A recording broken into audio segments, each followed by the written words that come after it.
चार वर्ण सत संग गुरमुख मेलिया, जान तंबोलों रंग गुरमुख चेलिया। भाई गुरदास साहब कहते ने कि जेड़े गुरमुख जन संगत दे विच आके बैठ जाते हैं, फिर उत्थे इस गल की विचार नहीं की जाती भी वो किहड़े वरण दे नाल संबंध रखता है, किहड़ी बरादरी दे नाल संबंध रखता है, उहदी जात की है, उहदी गोत की है, उहदा पिछे परिवार की है। इन्हां चीज़ां दे नाल फिर संबंध नहीं रह जाता। जिद्दां हुण असीं सारे बैठे हाँ, इनू सिर्फ ये समझ के ते असीं अगे गल लैके चलांगे। हर एक दे घर की फाइनैंशियली जिहड़ी हालत है वो एक दूजे दे नाल मिलदी नहीं है। हो सकदा किसी दी बहुत वधिया होवे ते किसी दी उहदे तों घट होवे, पर हुण असीं जदों बैठे असीं सारे बराबर हो के बैठे हाँ। सानू कोई नहीं पुछदा पिया भी तुसीं उच्चे जे कि तुसीं नीवें जे। इत्थे हुण असीं जिन्ने बैठे हाँ, ये मैं इस करके गल कह रहा भी सुसाइटी दे विच सानू ये गल्लां करनियां पै जांदियां ने। साडे सर्टिफिकेट इस तरीके तो बनते हैं जी, कास्ट के सर्टिफिकेट बनते पे ने, जां तुसीं वेख लो जिन्हों रिजर्वेशन कहा जाता है। ये किन्ना चीज़ों तो शुरू होंदा है, होना चाहिए है जां नहीं होना चाहिए, वो बाद दीयां गल्लां ने। इत्थे वो गल्लां नहीं कीतियां जा रहीआं, उहदे कंपैरिजन दे विच संगत दीयां गल्लां कीतियां जा रहीआं ने भी संगत दे विच की है। किसी भी नौकरी दे उत्ते जाना है तो शायद आप जी नूं पता होवेगा कि कैटागरी के सर्टिफिकेट बनते हैं कि तुसी किस कैटागरी दे विच आउंदे जी। मैं उन्हां दी गल नहीं करांगा क्योंकि साडा वो सबजैक्ट नहीं है। कास्ट के सर्टिफिकेट बनते हैं और फिर उस हिसाब दे नाल नौकरियां मिलदियां ने। ये साडा नौकरियां दा विधान है और ये शायद इस करके किया गया कि जिहड़े नीवें रह गए वो इन्ने नीवें रख दिते गए भी उन्होंने स्पैशल एक रिजर्व रख के तो उपर लैके आउण दी कोशिश की जा रही है। उहदा कारण है कई जने दबाए ही इन्ने गए भी उन्हां दे कोल ना तो पढ़न का हक ते ना ही उन्हां दे कोल इदां कह लीए भी जायदादां खरीदण का हक। इस करके वो पिछे रहिंदे रहिंदे पिछे ही रह गए। उन्होंने रिजर्वेशन इस करके दिता गया भी असल दे विच ये भी एक दिन सारियां दे बराबर हो जाण। हो पाए ने कि नहीं हो पाए ये तुहानूं सारियां नूं पता है, ये बारे असीं ज़्यादा पड़चोल नहीं करांगे। किते नौकरी लैण जाना है, सानू जद अपने जिहड़े फार्म भरने पैंदे ने उन्हां दे विच असीं अपनी कैटागरी दे बारे लिखदे हां। फिर इहदे तों इलावा सानू किते रिश्ते करने पै जांदे ने। असीं रिश्तियां दे विच भी सब तो पहलां इसे ही चीज़ नूं वेखदे हां कि जिहदे नाल मैं रिश्ता करदा पिया हां किते ओह नीवां ते नहीं, किते वो जाति करके बरादरी करके नीवां ते नहीं। बड़े थोड़िया ने इस गल नूं पार कर लिया होवेगा, पर सानू सारियां नूं पता भी सोसाइटी की सोचती है इस चीज़ के बारे। शहरों के विच ते चलो ये चीज़ां घट ने, जदों असीं थोड़ा जिहा बाहर निकलते हैं तो ये चीज़ां तो बहुत बंदे दे दिमाग दे विच बैठियां होईयां ने। कौन जा रहा है अपनी बरादरी तो बाहर? इहदा मतलब ये इस पासे तो नहीं सीखना भी असीं इन्हां चीज़ां दा विद्रोह करते पे हाँ जां विरोध करते पे हाँ। ये एक समझ दा लैवल है भी जदों असीं संगत दे विच बैठदे हाँ ते संगत दे विच असीं ये नहीं सोच के बैठदे भी फलाना उच्चा है और नीवां है, आ कित्थों तुर के आया है जां कित्थे इन्हें जाना है। सारे इक्वल हो के बराबर हो के बैठ गए। भाई गुरदास साहब इनू कहते ने चार वर्ण सत संग गुरमुख मेलिया। जेड़े चारे वर्णां दे लोक ने ना वो संगत दे विच मिल के ते गुरमुख हो जाते हैं। चार वर्ण वैसे मुख तौर के उत्ते वर्ण का भाव हुंदा है रंग, ते चार वर्ण मुख तौर के उत्ते जिहड़े ने वो साडे हिंदुस्तान दे विच मन्ने जाते हैं, जिहदे विच असीं पढ़दे हां ब्राह्मण, खत्तरी, वैश्य ते शूद्र। ये चार जिहड़े ने ये मन्ने जाते। और मैं फिर आप जी दे अगे ये गल रख देवां, शायद सानू इस सुनन नूं इस करके वखरा जिहा लगदा भी इदां दा कुछ नहीं हुंदा होवेगा। बहुत ज़्यादा जिन्हां लोकां दे दिमाग दे विच नफरत वड़ी हुई है ना कि असीं नीवीं जात वालियां नूं जिहड़ी मन्नी जाती है, गुरु घर दे विच ते है ही नहीं, चलो इदां दा कुछ साडे किहड़े करदे नहीं ने, पर मैं वो भी गल नाल लैके चलांगा। ਤੇ ਉਹ ਇੰਨੇ ਜ਼ਿਆਦਾ ਨਫ਼ਰਤ ਦੇ ਵਿੱਚ ਨੇ ਵੀ ਜੇ ਕਿਤੇ ਨੀਵੇਂ ਜਾਤ ਵਾਲਿਆਂ ਦਾ ਬੱਚਾ ਪੜ੍ਹ ਕੇ ਚੰਗੀ ਨੌਕਰੀ ਦੇ ਉੱਤੇ ਲੱਗ ਜਾਵੇ, ਉਹ ਫਿਰ ਵੀ ਇਸ ਗੱਲ ਦੀ ਈਰਖਾ ਕਰਦੇ ਰਹਿੰਦੇ ਨੇ ਵੀ ਰਹਿਣਾ ਤੇ ਤੁਸੀਂ ਨੀਵੇਂ ਦੇ ਨੀਵੇਂ ਹੀ ਹੈ। ਇਸ ਨੂੰ ਸੁਣਿਓ, ਲਗਭਗ 4 ਕੁ ਦਿਨ ਪਹਿਲਾਂ ਦੀ ਖਬਰ ਸੀ, ਸ਼ਾਇਦ ਆਪ ਜੀ ਨੇ ਧਿਆਨ ਦਿੱਤਾ ਹੋਵੇ ਕਿ ਇੱਕ ਮੰਦਿਰ ਦੇ ਪੁਜਾਰੀ ਨੇ ਇੱਕ ਲੜਕੀ ਦੇ ਫੇਰੇ ਕਰਾਉਣ ਤੋਂ ਮਨਾ ਕਰ ਦਿੱਤਾ ਵੀ ਮੈਂ ਇਹਦੇ ਫੇਰੇ ਨਹੀਂ ਕਰਾਵਾਂਗਾ। ਉਹਦਾ ਕਾਰਨ ਕੀ ਸੀ? ਕਾਰਨ ਇਹ ਸੀ ਵੀ ਬੱਚੀ ਜਿਹੜੀ ਸੀ ਉਹ ਨੀਵੀਂ ਜਾਤ ਦੇ ਨਾਲ ਸੰਬੰਧ ਰੱਖਦੀ ਸੀ। ਮੈਂ ਸ਼ਬਦ ਵਰਤਦਾ ਪਿਆ ਹਾਂ ਤਾਂ ਕਿ ਸਮਝਾਉਣ ਦੀ ਖਾਤਰ ਇਹ ਗੱਲ ਕਰਨੀ ਪੈਂਦੀ ਹੈ, ਨਹੀਂ ਤੇ ਇਦਾਂ ਦਾ ਕੋਈ ਭਾਵ ਨਹੀਂ ਹੈ ਸਾਡੇ ਵਿੱਚ। ਅਸੀਂ ਸਾਰੇ ਬਰਾਬਰ ਬੈਠੇ ਹਾਂ ਤੇ ਇਹਦਾ ਮਤਲਬ ਸਾਰੇ ਬਰਾਬਰ ਹੀ ਨੇ। ਹੁਣ ਉਹਦੀ ਵਿਆਹ ਕਰਾਉਣ ਤੋਂ ਮਨਾ ਕਰ ਦਿੱਤਾ ਵੀ ਮੈਂ ਇਹਦਾ ਜਿਹੜਾ ਹੈ ਉਹ ਫੇਰੇ ਨਹੀਂ ਕਰਾਵਾਂਗਾ। ਔਰ ਇਹ ਸਿਰਫ ਮੰਦਿਰਾਂ ਤੱਕ ਗੱਲ ਨਹੀਂ ਹੈ, ਕਈਆਂ ਨੇ ਗੁਰਦੁਆਰੇ ਵੀ ਇਸ ਹਿਸਾਬ ਦੇ ਬਣਾਏ ਹੋਏ ਨੇ ਵੀ ਆਹ ਸਾਡਾ ਗੁਰਦੁਆਰਾ ਹੈ, ਇਹਨੂੰ ਸਾਡੇ ਹੀ ਬੰਦੇ ਜਿਹੜੇ ਇਹ ਬਰਤਨ ਨੇ ਇਹਨੂੰ ਐਸੇ ਕੈਟਾਗਰੀ ਵਾਲੇ ਬੰਦੇ ਬਰਤਨਾਂ ਨੂੰ ਹੱਥ ਲਾਉਣਗੇ। ਉਹ ਉਹਨਾਂ ਦੇ ਵਿਆਹ ਗੁਰਦੁਆਰਿਆਂ ਦੇ ਵਿੱਚ ਵੀ ਨਹੀਂ ਹੋਣ ਦਿੰਦੇ। ਔਰ ਇਸੇ ਦੁੱਖ ਦੇ ਕਰਕੇ ਉਹਨਾਂ ਨੇ ਆਪਣੇ ਗੁਰਦੁਆਰੇ ਵੱਖਰੇ ਬਣਾਉਣੇ ਸ਼ੁਰੂ ਕਰ ਦਿੱਤੇ। ਕਾਰਨ ਕੀ? ਵੀ ਜਦੋਂ ਉਹਨਾਂ ਨੂੰ ਨਾਲ ਮਿਲਾਇਆ ਹੀ ਨਹੀਂ ਗਿਆ ਤੇ ਉਹਨਾਂ ਨੇ ਗੁੱਸੇ ਦੇ ਵਿੱਚ ਆ ਕੇ ਤੇ ਸਾਰਾ ਕੁਝ ਆਪਣਾ ਵੱਖ ਕਰ ਲਿਆ ਵੀ ਤੁਸੀਂ ਨਾਲ ਨਹੀਂ ਸਾਨੂੰ ਮਿਲਾ ਕੇ ਚੱਲਦੇ। ਵੱਡਿਆਂ ਦੇ ਮਨ ਦੇ ਵਿੱਚ ਹੰਕਾਰ ਇਸ ਗੱਲ ਦਾ ਵੀ ਅਸੀਂ ਵੱਡਿਆਂ ਘਰਾਂ 'ਚ ਜੰਮ ਪਏ, ਅਸੀਂ ਨੀਵੇਂ ਕਿਉਂ ਹੋਈਏ, ਤੇ ਨੀਵਿਆਂ ਨੂੰ ਇੰਨਾ ਕੁਝ ਸਿਖਾਇਆ ਹੀ ਨਹੀਂ ਗਿਆ ਵੀ ਉਹ ਕਦੀ ਉੱਤੇ ਆ ਸਕਦੇ। ਜਦੋਂ ਸੰਗਤ ਦੇ ਵਿੱਚ ਆ ਕੇ ਅਸੀਂ ਬੈਠਦੇ ਹਾਂ ਨਾ, ਤੇ ਅਸਲ ਦੇ ਵਿੱਚ ਸੰਗਤ ਦੇ ਵਿੱਚ ਜੋ ਆ ਕੇ ਬੈਠਣਾ ਸੀ, ਜਿੱਦਾਂ ਅਸੀਂ ਹੁਣ ਬੈਠੇ ਹੋਏ ਹਾਂ, ਇੱਦਾਂ ਹੀ ਅਸੀਂ ਪੂਰੇ ਸਮਾਜ ਦੇ ਵਿੱਚ ਬੈਠਣਾ ਸੀ। ਵੀ ਜਿੱਦਾਂ ਹੁਣ ਅਸੀਂ ਕਿਸੇ ਨੂੰ ਗੱਲਬਾਤ ਨਹੀਂ ਪੁੱਛਦੇ ਪਏ, ਜਿਹਨੂੰ ਜਿੱਥੇ ਜਗ੍ਹਾ ਮਿਲਦੀ ਹੈ ਉੱਥੇ ਆ ਕੇ ਬੈਠ ਜਾਵੇ, ਇੱਦਾਂ ਹੀ ਅਸਲ ਦੇ ਵਿੱਚ ਪੂਰੇ ਸਮਾਜ ਦੇ ਵਿੱਚ ਵਿਚਰਨਾ ਸੀ ਅਸੀਂ। ਵੀ ਸਾਡੇ ਵਿੱਚ ਇਸ ਗੱਲ ਦਾ ਵਹਿਮ ਹੀ ਨਾ ਰਹਿੰਦਾ ਵੀ ਕੌਣ ਬ੍ਰਾਹਮਣ ਹੈ ਤੇ ਕੌਣ ਖੱਤਰੀ ਹੈ ਤੇ ਕੌਣ ਵੈਸ਼ ਹੈ ਤੇ ਕੌਣ ਸ਼ੂਦਰ ਹੈ। ਅਜੇ ਵੀ ਮੈਂ ਇਸ ਕਰਕੇ ਕਹਿ ਰਿਹਾ ਹਾਂ ਵੀ ਤੁਸੀਂ ਵੇਖਿਓ, ਛੋਟਾ ਜਿਹੜਾ ਛੋਟਾ ਹੈ ਉਹਨੂੰ ਤੇ ਅਸੀਂ ਉੱਤੇ ਲੈ ਆਵਾਂਗੇ ਵੀ ਚੱਲ ਤੂੰ ਪੜ੍ਹ ਲੈ, ਤੂੰ ਉੱਤੇ ਆ ਜਾਵੇਂਗਾ, ਤੂੰ ਜਾਤੀ ਪ੍ਰਥਾ ਨੂੰ ਨਹੀਂ ਮੰਨਣਾ, ਉਹ ਤੇ ਚਲੋ ਛੱਡ ਦੇਵੇਗਾ। ਜਿਹੜੇ ਵੱਡੇ ਨੇ ਉਹ ਇਸ ਗੱਲ ਦਾ ਹੰਕਾਰ ਛੱਡਣ ਲਈ ਤਿਆਰ ਨੇ ਵੀ ਮੈਂ ਨੀਵਾਂ ਹੋਣਾ ਹੈ, ਉਹ ਨੀਵੇਂ ਨਹੀਂ ਹੋਣਾ ਚਾਹੁੰਦੇ। ਉਹ ਆਪਣੇ ਆਪ ਨੂੰ ਨੀਵਾਂ ਮੰਨਦੇ ਹੀ ਨਹੀਂ। ਉਹ ਕਹਿੰਦੇ ਅਸੀਂ ਨੀਵੇਂ ਹੋਵਾਂਗੇ ਤੇ ਸਾਡੀ ਜਿਹੜੀ ਹੈ ਉਹ ਬਦਨਾਮੀ ਹੋ ਜਾਂਦੀ ਹੈ। ਇਹ ਸੰਗਤ ਦਾ ਇੱਕ ਪ੍ਰੈਕਟੀਕਲ ਸਮਝ ਕੇ ਵੇਖ ਲਓ, ਕੱਲ੍ਹ ਵੀ ਤੁਹਾਡੇ ਸਾਹਮਣੇ ਹੋਣਾ ਹੈ, ਤੁਸੀਂ ਇਸ ਗੱਲ ਨੂੰ ਵੇਖ ਲੈਣਾ ਵੀ ਜਿੱਦਾਂ ਦੇ ਵੀ ਬੰਦੇ ਆਏ ਨੇ, ਕੋਈ ਕਿਤਿਓਂ ਆ ਰਿਹਾ ਹੈ, ਅਸੀਂ ਕਿਸੇ ਨੂੰ ਨਹੀਂ ਪੁੱਛਾਂਗੇ ਵੀ ਭਾਈ ਤੇਰੀ ਬਰਾਦਰੀ ਕਿਹੜੀ ਹੈ, ਤੇਰੀ ਜਾਤ ਕਿਹੜੀ ਹੈ, ਤੂੰ ਪੰਡਤ ਹੈ, ਤੂੰ ਖੱਤਰੀ ਹੈ, ਤੂੰ ਸ਼ੂਦਰ ਹੈ, ਤੂੰ ਵੈਸ਼ ਹੈ, ਤੂੰ ਕੀ ਹੈ। ਜੇ ਹਿੰਦੁਸਤਾਨ ਦਾ ਜਾਤੀ ਇਤਿਹਾਸ ਪੜ੍ਹਾਂਗੇ ਨਾ ਤੇ ਬਖਸ਼ ਲਵੇ ਸਤਿਗੁਰੂ, ਬਹੁਤੇ ਅਸੀਂ ਨੀਵੀਆਂ ਜਾਤਾਂ 'ਚੋਂ ਹੀ ਨਿਕਲਾਂਗੇ। ਜੇ ਉਹਨਾਂ ਦੇ ਹਿਸਾਬ ਦੇ ਨਾਲ ਪੜ੍ਹੀਏ ਤੇ ਸਾਨੂੰ ਤੇ ਮਹਾਰਾਜ ਨੇ ਕਿਰਪਾ ਕਰਕੇ ਬਣਾ ਦਿੱਤਾ ਨਾ ਵੀ ਸਾਰੇ ਜਾਣੇ ਸਰਦਾਰ ਬਣਾ ਦਿੱਤੇ। ਜੇ ਉਹਨਾਂ ਦੇ ਵਿੱਚੋਂ ਹਿਸਾਬ ਨਾਲ ਪੜ੍ਹ ਕੇ ਵੇਖੀਏ ਤੇ ਸਿਰਫ 18-20% ਹੀ ਲੋਕ ਅਪਰ ਕਾਸਟ ਦੇ ਵਿੱਚ ਆਉਂਦੇ ਨੇ, ਬਾਕੀ ਆਉਂਦੇ ਵੀ ਨੇ। ਬਹੁਤ ਥੋੜ੍ਹੇ ਲੋਕ ਨੇ ਜਿਹੜੇ ਅਪਰ ਕਾਸਟ ਦੇ ਵਿੱਚ ਆਉਂਦੇ ਨੇ। ਤੇ ਉਹਦੇ ਵਿੱਚ ਤੁਹਾਨੂੰ ਵੀ ਇਸ ਗੱਲ ਦੀ ਜਾਣਕਾਰੀ ਹੋਵੇਗੀ ਵੀ ਸਭ ਤੋਂ ਪਹਿਲਾਂ ਆਪਣੇ ਆਪ ਨੂੰ ਵਿਦਿਆ ਦਾ ਪ੍ਰਚਾਰ ਕਰਨ ਵਾਲਾ ਕੌਣ ਹੈ, ਲੋਕਾਂ ਨੂੰ ਮੰਤਰ ਪੜ੍ਹ ਕੇ ਸੁਣਾਉਣ ਵਾਲਾ ਕੌਣ ਹੈ? ਉਹ ਪੰਡਿਤ ਹੈ। ਲੋਕਾਂ ਦੇ ਵਿਆਹ ਕਰਾਉਣੇ ਨੇ, ਕੋਈ ਚੜ੍ਹਾਈ ਕਰ ਗਿਆ ਹੈ, ਉਹ ਉਹੀ ਕਰਾਵੇਗਾ। ਮੈਂ ਇਸ ਕਰਕੇ ਕਹਿੰਦਾ ਹੁੰਦਾ ਵੀ ਸਾਨੂੰ ਇਹ ਸਾਰੇ ਕੰਮ ਆਉਣੇ ਚਾਹੀਦੇ। ਸਾਡੇ ਵਿੱਚ ਇੱਦਾਂ ਦੀ ਕਲਾਸ ਨਹੀਂ ਹੈ ਵੀ ਕੋਈ ਚੜ੍ਹਾਈ ਕਰ ਗਿਆ ਤੇ ਅਸੀਂ ਅਰਦਾਸ ਕਰਨੀ ਹੈ ਜਾ ਕੇ। ਕੋਈ ਪਰਿਵਾਰ ਦਾ ਬੰਦਾ ਵੀ ਕਰ ਸਕਦਾ ਹੈ। ਆਨੰਦ ਕਾਰਜ ਜ਼ਰੂਰੀ ਨਹੀਂ ਵੀ ਅਸੀਂ ਹੀ ਕਰਾਉਣੇ ਨੇ, ਤੁਹਾਡੇ ਵਿੱਚੋਂ ਜਿਹਨੂੰ ਕਰਾਉਣੇ ਆਉਂਦੇ ਨੇ ਤੁਹਾਡੇ ਵਿੱਚੋਂ ਵੀ ਕੋਈ ਕਰਾ ਸਕਦਾ ਹੈ। ਇਹ ਕੋਈ ਖਾਸ ਨਹੀਂ ਵੀ ਇਹ ਬ੍ਰਾਹਮਣ ਦੇ ਘਰ ਦੇ ਵਿੱਚ ਜੰਮ ਪਿਆ ਹੈ ਤੇ ਇਹਨੇ ਹੀ ਇਹ ਕੰਮ ਕਰਾਉਣਾ ਹੈ। ਉੱਥੇ ਕਲਾਸ ਬਣ ਗਈ ਵੀ ਇਹ ਕੰਮ ਤੇ ਇਹੀ ਕਰਾ ਸਕਦਾ ਹੈ, ਕੋਈ ਹੋਰ ਨਹੀਂ ਕਰਾ ਸਕਦਾ। ਇੱਦਾਂ ਹੀ ਫਿਰ ਉਹਨਾਂ ਨੇ ਵੰਡ ਦਿੱਤਾ ਵੀ ਭਾਈ ਜਿਹੜਾ ਖੱਤਰੀ ਹੈ ਉਹਦਾ ਕੰਮ ਹੈ ਕਿਰਪਾਨ ਚਲਾਉਣੀ, ਉਹਨੇ ਕਿਰਪਾਨ ਹੀ ਚਲਾਉਣੀ ਹੈ। ਉਹ ਬ੍ਰਾਹਮਣ ਦੇ ਆਖੇ ਲੱਗੇਗਾ ਪਰ ਕਿਰਪਾਨ ਉਹ ਚਲਾਏਗਾ। ਫਿਰ ਵੇਖਿਆ ਜੀ ਵੈਸ਼ ਖੇਤੀਬਾੜੀ ਦੇ ਕੰਮ ਸਾਰੇ ਇਹਨਾਂ ਦੇ, ਤੇ ਸ਼ੂਦਰ ਦਾ ਕੀ ਕੰਮ ਆ ਗਿਆ? ਇਹਨਾਂ ਸਾਰਿਆਂ ਦੀ ਮਿਲ ਕੇ ਸੇਵਾ ਕਰਨੀ ਹੈ ਜੀ ਇਹਨੇ।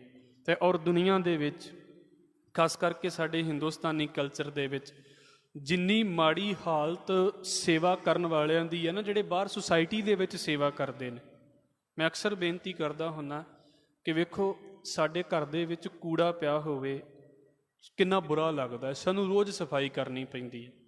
ਤੇ ਅਸੀਂ ਕੀ ਕਰਦੇ ਹਾਂ? ਅਸੀਂ ਉਸ ਕੂੜੇ ਨੂੰ ਚੁੱਕ ਕੇ ਤੇ ਆਪਣੇ ਘਰ ਦੇ ਡਸਟਬਿਨ 'ਚ ਪਾ ਦਿੱਤਾ। ਤੇ ਡਸਟਬਿਨ ਵਾਲਾ ਫਿਰ ਕੀ ਕਰਦਾ ਹੈ? ਜਦੋਂ ਸ਼ਾਮਾਂ ਤੁਹਾਨੂੰ ਪਤਾ ਵੀ ਰੋਜ਼ ਗੱਡੀ ਨਿਕਲਦੀ ਹੈ ਤੇ ਚੁੱਕ ਕੇ ਤੇ ਉਹ ਡਸਟਬਿਨ ਗੱਡੀ ਦੇ ਵਿੱਚ ਲੱਦ ਦਿੱਤਾ। ਹੁਣ ਉਹ ਜਿਹੜਾ ਸਾਡੇ ਘਰ ਦਾ ਕੂੜਾ ਲੈ ਕੇ ਜਾ ਰਿਹਾ ਹੈ, ਲਗਭਗ। ਇਸ ਨੂੰ ਸਮਝ ਕੇ ਵੇਖਿਓ, ਮੈਂ ਇਸ ਕਰਕੇ ਕਹਿ ਰਿਹਾ ਹਾਂ। ਤੇ ਉਹ ਸਾਡੇ ਘਰ ਦੀ ਸਾਰੀ ਗੰਦਗੀ ਹੂੰਝ ਕੇ ਲੈ ਕੇ ਜਾ ਰਿਹਾ ਹੈ। ਤੇ ਸਾਡੇ ਲੋਕਾਂ ਦੇ ਮਨਾਂ ਦੇ ਵਿੱਚ ਉਸ ਬੰਦੇ ਦੇ ਪ੍ਰਤੀ ਕੀ ਰਿਸਪੈਕਟ ਹੈ, ਕੀ ਅਸੀਂ ਮੰਨਦੇ ਹਾਂ ਉਸ ਬੰਦੇ ਨੂੰ? ਕੁਝ ਵੀ ਨਹੀਂ। ਸਾਡੇ ਲਈ ਉਹ ਬੰਦੇ ਦੀ ਜ਼ਿੰਦਗੀ ਦੇ ਵਿੱਚ ਵੈਲਿਊ ਨਹੀਂ ਹੈ, ਕਿਉਂਕਿ ਸਾਨੂੰ ਲੱਗਦਾ ਹੈ ਵੀ ਅਸੀਂ ਤਾਂ ਬੜੇ ਸਾਫ਼ ਰਹਿੰਦੇ ਹਾਂ, ਇਹ ਤਾਂ ਗੰਦਾ ਜਿਹਾ ਬਣਿਆ ਰਹਿੰਦਾ। ਪਰ ਗੰਦਾ ਬਣਦਾ ਕਿਵੇਂ ਹੈ? ਬਖਸ਼ ਲਵੇ ਸਤਿਗੁਰੂ। ਵੇਖੋ, ਸੀਵਰੇਜ ਬਲੋਕ ਹੋ ਜਾਣ, ਉਹ ਬੰਦੇ ਆ ਕੇ ਸੇਵਾ ਕਰਦੇ ਨੇ। ਮੈਂ ਇਸ ਕਰਕੇ ਸੇਵਾ ਕਰਦਾ ਹਾਂ। ਠੀਕ ਹੈ, ਤਨਖਾਹਾਂ ਲੈਂਦੇ ਨੇ, ਪਰ ਕਈਆਂ ਨੂੰ ਤਨਖਾਹਾਂ ਵੀ ਦਿਓ ਤਾਂ ਵੀ ਇਹੋ ਜਿਹਾ ਕੰਮ ਕਰਨ ਦੇ ਲਈ ਤਿਆਰ ਨਹੀਂ ਨੇ। ਕੌਣ ਹੈ ਜਿਹੜਾ ਇੰਨੇ ਗੰਦੇ ਪਾਣੀ ਦੇ ਵਿੱਚ ਹੱਥ ਮਾਰ ਦੇਵੇ? ਪਰ ਕਰਦੇ ਨੇ ਨਾ। ਤੇ ਸਾਡੀ ਸੁਸਾਇਟੀ ਉਹਨਾਂ ਦੀ ਕੀ ਰਿਸਪੈਕਟ ਕਰਦੀ ਹੈ ਕਿ ਅਸੀਂ ਉਹਨਾਂ ਬੰਦਿਆਂ ਦੇ, ਉਹਨਾਂ ਦੇ ਮਨ ਦੇ ਵਿੱਚ ਇੱਕ ਖਿਆਲ ਪੈਦਾ ਕਰ ਦਈਏ ਵੀ ਭਾਈ ਤੁਸੀਂ ਵੀ ਸਾਡੀ ਸੁਸਾਇਟੀ ਦਾ ਇੱਕ ਹਿੱਸਾ ਜੇ। ਸਫਾਈਆਂ ਕਰਕੇ ਵੀ ਨੀਵੇਂ ਰਹਿ ਜਾਂਦੇ, ਸਫਾਈਆਂ ਕਰਕੇ ਵੀ ਉਹ ਬੰਦਿਆਂ ਦੇ ਬਰਾਬਰ ਬੰਦੇ ਕਦੀ ਮੰਨੇ ਹੀ ਨਹੀਂ ਜਾਂਦੇ। ਕਿਤੇ ਵੇਖ ਲੈਣਾ, ਇੱਥੇ ਗੁਰੂ ਘਰ ਦੇ ਵਿੱਚ ਅਸੀਂ ਇਸ ਗੱਲ ਨੂੰ ਵੇਖ ਲਿਆ ਨਾ ਵੀ ਭਾਈ ਜਿਹੜਾ ਬੰਦਾ ਜੋੜੇ ਝਾੜਦਾ ਪਿਆ ਹੈ ਉਹਨੂੰ ਬੜਾ ਉੱਚਾ ਮੰਨ ਲਿਆ ਗਿਆ ਵੀ ਠੀਕ ਹੈ ਤੂੰ ਜੋੜਿਆਂ ਦੀ ਸੇਵਾ ਕਰ। ਕੋਈ ਬਾਹਰ ਬੰਦਾ ਇਹ ਕੰਮ ਕਰਦਾ ਹੋਵੇ, ਤੁਹਾਨੂੰ ਵੀ ਪਤਾ ਹੈ ਆ ਜਿਹੜੇ ਜੋੜਿਆਂ ਦੀ ਮੁਰੰਮਤ ਕਰਦੇ ਨੇ, ਹੁਣ ਤੇ ਚਲੋ ਕੰਮ ਘਟ ਗਏ ਨੇ, ਜਿਨ੍ਹਾਂ ਨੂੰ ਮੋਚੀ ਕਿਹਾ ਜਾਂਦਾ ਹੈ, ਕਿੰਨੀ ਕੁ ਇੱਜ਼ਤ ਹੈ ਇਹਨਾਂ ਦੀ ਸਮਾਜ ਦੇ ਵਿੱਚ ਭਲਾ। ਮੈਂ ਇਹ ਨਹੀਂ ਕਹਿੰਦਾ ਵੀ ਇੱਜ਼ਤ ਕਰਨੀ ਨਹੀਂ ਚਾਹੀਦੀ, ਪਰ ਹੁਣ ਦੀ ਸੁਸਾਇਟੀ ਦੇ ਹਿਸਾਬ ਦੇ ਨਾਲ ਵੇਖੀਏ ਹਾਂ, ਕੋਈ ਵੀ ਨਿੱਕਾ ਕੰਮ ਕਰਨ ਵਾਲਾ, ਚਾਹੇ ਜਮਾਦਾਰ ਹੈ, ਕੋਈ ਵੀ ਹੈ, ਜਿਹੜਾ ਸਾਡੇ ਉੱਠਣ ਤੋਂ ਪਹਿਲਾਂ, ਬਹੁਤਿਆਂ ਦੇ ਉੱਠਣ ਤੋਂ ਪਹਿਲਾਂ ਆ ਸੜਕਾਂ ਦੀ ਸਫਾਈ ਕਰਕੇ ਨਿਕਲ ਜਾਂਦੇ ਨੇ ਬੰਦੇ, ਇਹ ਕੌਣ ਬੰਦੇ ਨੇ? ਸਾਡੇ ਮਨਾਂ ਦੇ ਵਿੱਚ ਕੀ ਰਿਸਪੈਕਟ ਹੈ ਇਹਨਾਂ ਬੰਦਿਆਂ ਦੇ ਪ੍ਰਤੀ? ਕਿਉਂ? ਕਿਉਂਕਿ ਸੁਸਾਇਟੀ ਨੇ ਸਾਨੂੰ ਦੱਸਿਆ ਹੀ ਇਹ ਹੈ ਵੀ ਭਾਈ ਇਹ ਬੰਦੇ ਤੇ ਜਿਹੜੇ ਨੇ ਨਾ, ਇਹ ਬੰਦੇ ਅਖਵਾਉਣ ਦੇ ਲਾਇਕ ਹੀ ਨਹੀਂ ਨੇ। ਬਰਾਬਰੀ ਦੀ ਗੱਲ ਕਿੱਥੇ ਆਉਣੀ ਸੀ? ਜਿਹੜਾ 4 ਕਿਤਾਬਾਂ ਪੜ੍ਹ ਜਾਂਦਾ ਉਹਨੂੰ ਲੱਗਦਾ ਵੀ ਮੇਰੇ ਕੱਪੜੇ ਨਾ ਗੰਦੇ ਹੋਣ ਤੇ ਮੈਂ ਆਪਣੀ ਸਾਰੀ ਗੰਦਗੀ ਇੱਕ ਦੂਜੇ ਬੰਦੇ ਦੇ ਉੱਤੇ ਸੁੱਟੀ ਜਾਵਾਂ। ਉਹ ਢੋ ਕੇ ਵੀ, ਉਹ ਗੰਦਗੀ ਸਾਫ਼ ਕਰ ਕਰਕੇ ਵੀ ਨੀਵਾਂ ਰਹਿ ਗਿਆ ਤੇ ਮੈਂ ਆਪਣੇ ਆਪ ਦੇ ਵਿੱਚ ਇਸ ਕਰਕੇ ਚਲਾਕ ਬਣ ਗਿਆ ਹਾਂ ਕਿਉਂਕਿ ਮੈਂ 4 ਕਿਤਾਬਾਂ ਪੜ੍ਹਦਾ ਪਿਆ। ਸਿਰਫ ਇਸ ਚੀਜ਼ ਨੂੰ ਸੁਸਾਇਟੀ ਦੇ ਵਿੱਚ ਲੈ ਕੇ ਜਾਣਾ, ਜਿੱਦਾਂ ਆਪਾਂ ਸੰਗਤ ਦੇ ਵਿੱਚ ਬੈਠਦੇ ਹਾਂ ਨਾ ਵੀ ਭਾਈ ਸਾਰੇ ਬਰਾਬਰ ਹੋ ਕੇ ਬੈਠੇ, ਇਹਨੂੰ ਵੱਡਾ ਕਰਨਾ ਹੁੰਦਾ ਹੈ ਵੀ ਮੈਂ ਸੰਗਤ ਦੇ ਵਿੱਚ ਕੀ, ਮੈਂ ਪੂਰੀ ਦੁਨੀਆ ਦੇ ਵਿੱਚ ਜਦੋਂ ਵਿਚਰਦਾ ਹਾਂ ਤੇ ਇੱਦਾਂ ਵਿਚਰਨਾ ਹੈ ਵੀ ਭਾਈ ਜਿੱਦਾਂ ਸੰਗਤ ਦੇ ਵਿੱਚ ਵਿਤਕਰਾ ਨਹੀਂ ਕੀਤਾ ਜਾਂਦਾ, ਇੱਦਾਂ ਮੇਰੇ ਘਰ ਦੇ ਵਿੱਚ ਵੀ ਕਿਸੇ ਨਾਲ ਵਿਤਕਰਾ ਨਹੀਂ ਕੀਤਾ ਜਾਵੇਗਾ। ਔਰ ਵਿਤਕਰਾ ਸਿਰਫ ਇੱਦਾਂ ਨਹੀਂ ਵੀ ਚਲੋ ਜੀ ਆਏ ਨੇ ਤੇ ਆ ਕੇ ਚਲੇ ਗਏ। ਹਰ ਚੀਜ਼ ਦੇ ਵਿੱਚ ਜਿਹਨੂੰ ਅਸੀਂ ਕਹਿੰਦੇ ਹਾਂ ਜੀ ਮਨੁੱਖਤਾ ਸਭ ਤੋਂ ਉੱਤੇ ਹੈ, ਇਸ ਲੈਵਲ 'ਤੇ ਮਨੁੱਖਤਾ ਉੱਤੇ ਹੋਣੀ ਚਾਹੀਦੀ ਹੈ। ਕੋਈ ਜਾਤੀ ਪ੍ਰਥਾ ਨਹੀਂ, ਕੋਈ ਇਸ ਗੱਲ ਦਾ ਬੰਧਨ ਨਹੀਂ ਵੀ ਉਹ ਫਲਾਣਾ ਉੱਚਾ ਤੇ ਫਲਾਣਾ ਨੀਵਾਂ ਹੈ, ਕੋਈ ਇਸ ਗੱਲ ਦਾ ਖਿਆਲ ਨਹੀਂ। ਭਾਈ ਗੁਰਦਾਸ ਸਾਹਿਬ ਕਹਿ ਰਹੇ ਨੇ 4 ਵਰਨ ਸਤ ਸੰਗ। ਜਦੋਂ ਸੰਗਤ ਦੇ ਵਿੱਚ ਆ ਕੇ 4 ਵਰਨਾਂ ਦੇ ਵਿੱਚੋਂ ਕੋਈ ਵੀ ਬੈਠ ਗਿਆ ਤੇ ਬਸ ਸਮਝ ਲਓ ਉਹ ਕੀ ਬਣ ਗਏ, ਉਹ ਗੁਰਮੁਖ ਬਣ ਗਏ। ਸੁਣਨ ਨੂੰ ਤੁਸੀਂ ਇੱਕ ਨਾਮ ਸੁਣਿਆ ਹੋਵੇਗਾ, ਪੰਡਿਤ ਕਿਰਪਾ ਰਾਮ। ਹੈ ਤੇ ਪੰਡਿਤ ਹੈ। ਔਰ ਜਦੋਂ ਗੁਰੂ ਤੇਗ ਬਹਾਦਰ ਸਾਹਿਬ ਮਹਾਰਾਜ ਜੀ ਦਾ ਜਦੋਂ ਦਿੱਲੀ ਦੇ ਵਿੱਚ ਜਦੋਂ ਉਹਨਾਂ ਨੂੰ ਕਤਲ ਕੀਤਾ ਜਾਂਦਾ ਹੈ ਤੇ ਆਪ ਜੀ ਨੇ ਇਹ ਨਾਮ ਸੁਣਿਆ ਹੋਵੇਗਾ। ਇਹ ਪੰਡਿਤ ਕਿਰਪਾ ਰਾਮ ਜਿਹੜਾ ਹੈ, ਇਹ ਮਹਾਰਾਜ ਜੀ ਦੇ ਕੋਲ ਅਨੰਦਪੁਰ ਸਾਹਿਬ ਆਉਂਦੇ ਨੇ। ਹੈ ਪੰਡਿਤ ਹੈ, ਪਰ ਇਹ ਕਿਉਂ ਆਇਆ? ਜੇ ਪੰਡਿਤ ਹੈ ਤੇ ਇਹਦਾ ਮਤਲਬ ਹੈ ਵੀ ਗੁਰੂ ਸਾਹਿਬ ਨੇ ਉਹਨੂੰ ਕੋਈ ਸਪੈਸ਼ਲ ਟ੍ਰੇਨਿੰਗ ਥੋੜ੍ਹਾ ਦਿੱਤੀ ਹੈ ਵੀ ਭਾਈ ਤੁਸੀਂ ਪੰਡਿਤ ਹੋ ਤਾਂ ਤੁਸੀਂ ਵੱਖਰੇ ਹੋ ਕੇ ਰਹੋ। ਹੈ ਪੰਡਿਤ ਹੈ, ਗੁਰੂ ਘਰ ਦੇ ਵਿੱਚ ਉਹਦਾ ਵੀ ਸਤਿਕਾਰ ਹੈ। ਪਰ ਆਉਣਾ ਕਦੋਂ ਹੈ? ਆਉਣਾ ਸਿਰਫ ਇਸ ਲੈਵਲ ਦੇ ਵਿੱਚ ਹੈ ਵੀ ਆਪਣੇ ਪੰਡਤਾਊ ਪੁਣੇ ਨੂੰ ਪਿੱਛੇ ਛੱਡ ਕੇ ਵੀ ਮੈਂ ਉੱਚਾ ਹਾਂ, ਮੈਂ ਉਹ ਹਾਂ, ਮੈਂ ਆਹ ਹਾਂ, ਇਹਨਾਂ ਚੀਜ਼ਾਂ ਨੂੰ ਛੱਡ ਕੇ ਸੰਗਤ ਦੇ ਵਿੱਚ ਆ ਕੇ ਬੈਠਣਾ। 4 ਵਰਨ, ਜਦੋਂ ਇਸ ਗੱਲ ਦਾ ਖਿਆਲ ਹੀ ਮਨ ਦੇ ਵਿੱਚੋਂ ਨਿਕਲ ਜਾਵੇ। ਵੇਖੋ, ਇੱਕ ਹੁੰਦੇ ਨੇ ਸਰਟੀਫਿਕੇਟ, ਇੱਕ ਹੁੰਦੀ ਹੈ ਮੈਂਟੈਲਿਟੀ। ਸਰਟੀਫਿਕੇਟ ਜਾਂ ਕਾਨੂੰਨ ਇਸ ਕਰਕੇ ਬਣਾਏ ਜਾਂਦੇ ਨੇ ਲੋਕਾਂ ਦੀ ਮੈਂਟੈਲਿਟੀ ਚੇਂਜ ਹੋ ਜਾਵੇ। ਤੇ ਜੇ ਸਮਝ ਲਓ ਵੀ ਮੈਂਟੈਲਿਟੀ ਚੇਂਜ ਹੋ ਗਈ ਹੈ ਤੇ ਫਿਰ ਕਾਨੂੰਨ ਦੀ ਵੀ ਕੀ ਲੋੜ ਰਹਿ ਜਾਂਦੀ ਹੈ? ਕਿੰਨੇ ਕਾਨੂੰਨ ਬਣੇ ਨੇ ਜਿਹੜੇ ਇਸ ਗੱਲ ਨੂੰ ਕਹਿੰਦੇ ਨੇ ਹਿੰਦੁਸਤਾਨ ਦੇ ਵਿੱਚ ਹੀ ਵੀ ਜੈਂਡਰ ਇਕੁਐਲਿਟੀ ਦੀ ਆਪਾਂ ਗੱਲ ਪੜ੍ਹ ਕੇ ਵੇਖ ਲਓ ਵੀ ਸਾਰਿਆਂ ਨੂੰ ਵੀ ਇੱਥੇ ਕਿਸੇ ਪਾਸੇ ਤੋਂ ਜਿਹੜੀ ਹੈ ਡਿਸਕ੍ਰਿਮੀਨੇਸ਼ਨ ਨਹੀਂ ਕੀਤਾ ਜਾਂਦਾ, ਵੀ ਕਿਸੇ ਨੂੰ ਜਿਹੜਾ ਹੈ ਉਹ ਨਾ ਤੇ ਰੰਗ ਕਰਕੇ ਬੁਰਾ ਬੋਲਿਆ ਜਾਵੇਗਾ, ਨਾ ਕਿਸੇ ਨੂੰ ਕਿਸੇ ਦੀ ਜਾਤ ਕਰਕੇ ਬੁਰਾ ਬੋਲਿਆ ਜਾਵੇਗਾ, ਨਾ ਕਿਸੇ ਨੂੰ ਉਹਦਾ ਜਿਹੜਾ ਹੈ ਉਹ ਇੱਦਾਂ ਕਹਿ ਲਈਏ ਵੀ ਲਿੰਗ ਦੇ ਆਧਾਰ ਦੇ ਉੱਤੇ ਕਿਸੇ ਨੂੰ ਬੁਰਾ ਬੋਲਿਆ ਜਾਵੇਗਾ। ਇਹ ਲਿਖਤੀ ਹੈ ਸਾਰਾ ਕੁਝ। ਤੇ ਕੀ ਨਹੀਂ ਬੋਲਿਆ ਜਾਂਦਾ? ਕਾਨੂੰਨ ਕਿੰਨੇ ਬਣੇ ਹੋਏ ਨੇ, ਕਿੰਨੇ ਕਾਨੂੰਨ ਨੇ ਇਸ ਪਾਸੇ ਦੇ ਉੱਤੇ, ਕਿੰਨੇ ਮਸਲੇ ਵੀ ਚੱਲਦੇ ਰਹਿੰਦੇ ਨੇ, ਤਰੀਕਾਂ ਪੈਂਦੀਆਂ ਰਹਿੰਦੀਆਂ, ਕੇਸ ਚੱਲਦੇ ਰਹਿੰਦੇ ਨੇ। ਕੀ ਲੋਕ ਫਿਰ ਇਕਵਲ ਹੋ ਜਾਂਦੇ ਨੇ? ਕੋਈ ਫਰਕ ਨਹੀਂ ਪੈਂਦਾ ਲੋਕਾਂ ਦੇ ਮਨਾਂ ਦੇ ਵਿੱਚ, ਕਿਉਂਕਿ ਕਾਨੂੰਨ ਤੇ ਕਾਗਜ਼ ਬਣ ਗਿਆ ਨਾ। ਜਦੋਂ ਤੱਕ ਮੈਂਟੈਲਿਟੀ ਨਹੀਂ ਇਸ ਪਾਸੇ ਤੋਂ ਚੇਂਜ ਹੁੰਦੀ, ਇਸ ਨੂੰ ਤੁਸੀਂ ਪੜ੍ਹ ਕੇ ਵੇਖਣਾ ਹੋਵੇ ਨਾ ਖਾਸ ਕਰਕੇ, ਤਾਂ ਤੁਹਾਨੂੰ ਵੱਖਰੇ ਵੱਖਰੇ ਲੋਕਾਂ ਦੀ ਮੈਂਟੈਲਿਟੀ ਪਤਾ ਲੱਗ ਜਾਵੇਗੀ। ਬਹੁਤਿਆਂ ਦੀ ਮੈਂਟੈਲਿਟੀ ਤੇ ਉਹਨਾਂ ਦੀ ਫੇਸਬੁੱਕ ਤੋਂ ਹੀ ਪਤਾ ਲੱਗ ਜਾਂਦੀ ਹੈ ਵੀ ਅੰਦਰ ਕਿੰਨਾ ਜ਼ਹਿਰ ਲੈ ਕੇ ਬੈਠੇ ਹੋਏ ਨੇ ਲੋਕ, ਅੰਦਰ ਕੀ ਖਿਆਲ ਲੈ ਕੇ ਚੱਲਦੇ ਪਏ ਨੇ ਲੋਕ ਦੂਜੀਆਂ ਜਾਤੀਆਂ ਦੇ ਪ੍ਰਤੀ। ਬੜੇ ਇਸ ਤਰ੍ਹਾਂ ਦੇ ਨਕਲੀ ਪੇਜ ਬਣੇ ਹੋਏ, ਨਕਲੀ ਸੋਸ਼ਲ ਮੀਡੀਆ ਦੇ ਉੱਤੇ ਐਕਟਿਵ ਲੋਕ, ਸਿਰਫ ਇਸ ਕਾਰਨ ਕਰਕੇ ਵੀ ਆਪਣਾ ਨਾਮ ਸਾਹਮਣੇ ਨਹੀਂ ਆਉਣ ਦੇਣਾ, ਪਰ ਉਹਨਾਂ ਨੇ ਜ਼ਹਿਰ ਪੂਰਾ ਸੁੱਟਣਾ ਹੈ ਇਸ ਗੱਲ ਦੇ ਉੱਤੇ ਵੀ ਨੀਵੇਂ ਬੰਦੇ ਜਿਹੜੇ ਨੇ ਉਹ ਉੱਚੇ ਕਿੱਦਾਂ ਹੋ ਜਾਣ। ਇਹ ਮੈਂ ਇਸ ਕਰਕੇ ਬੇਨਤੀ ਕਰਦਾ ਪਿਆ ਹਾਂ ਆਪ ਦੇ ਅੱਗੇ ਕਿ ਸਬਜੈਕਟ ਚਲੋ ਆ ਗਿਆ ਹੈ, ਪਰ ਇਹਨੂੰ ਸਮਝਣਾ ਵੀ ਭਾਈ ਜੇ ਚਲੋ ਜੇ ਪ੍ਰਸਾਦ ਤੇਰੀ ਨੀਕੀ ਜਾਤ, ਸੋ ਪ੍ਰਭ ਸਿਮਰ ਸਦਾ ਦਿਨ ਰਾਤ, ਰੱਬ ਨੇ ਕਿਰਪਾ ਕਰਤੀ ਵੀ ਸਾਨੂੰ ਉਸ ਹੀਣਤਾ ਤੋਂ ਬਚਾ ਲਿਆ, ਉਸ ਹੀਣਤਾ ਤੋਂ ਬਚਾ ਲਿਆ ਹੈ ਵੀ ਅਸੀਂ ਨੀਵਿਆਂ ਘਰਾਂ ਦੇ ਵਿੱਚ ਨਹੀਂ ਜੰਮੇ।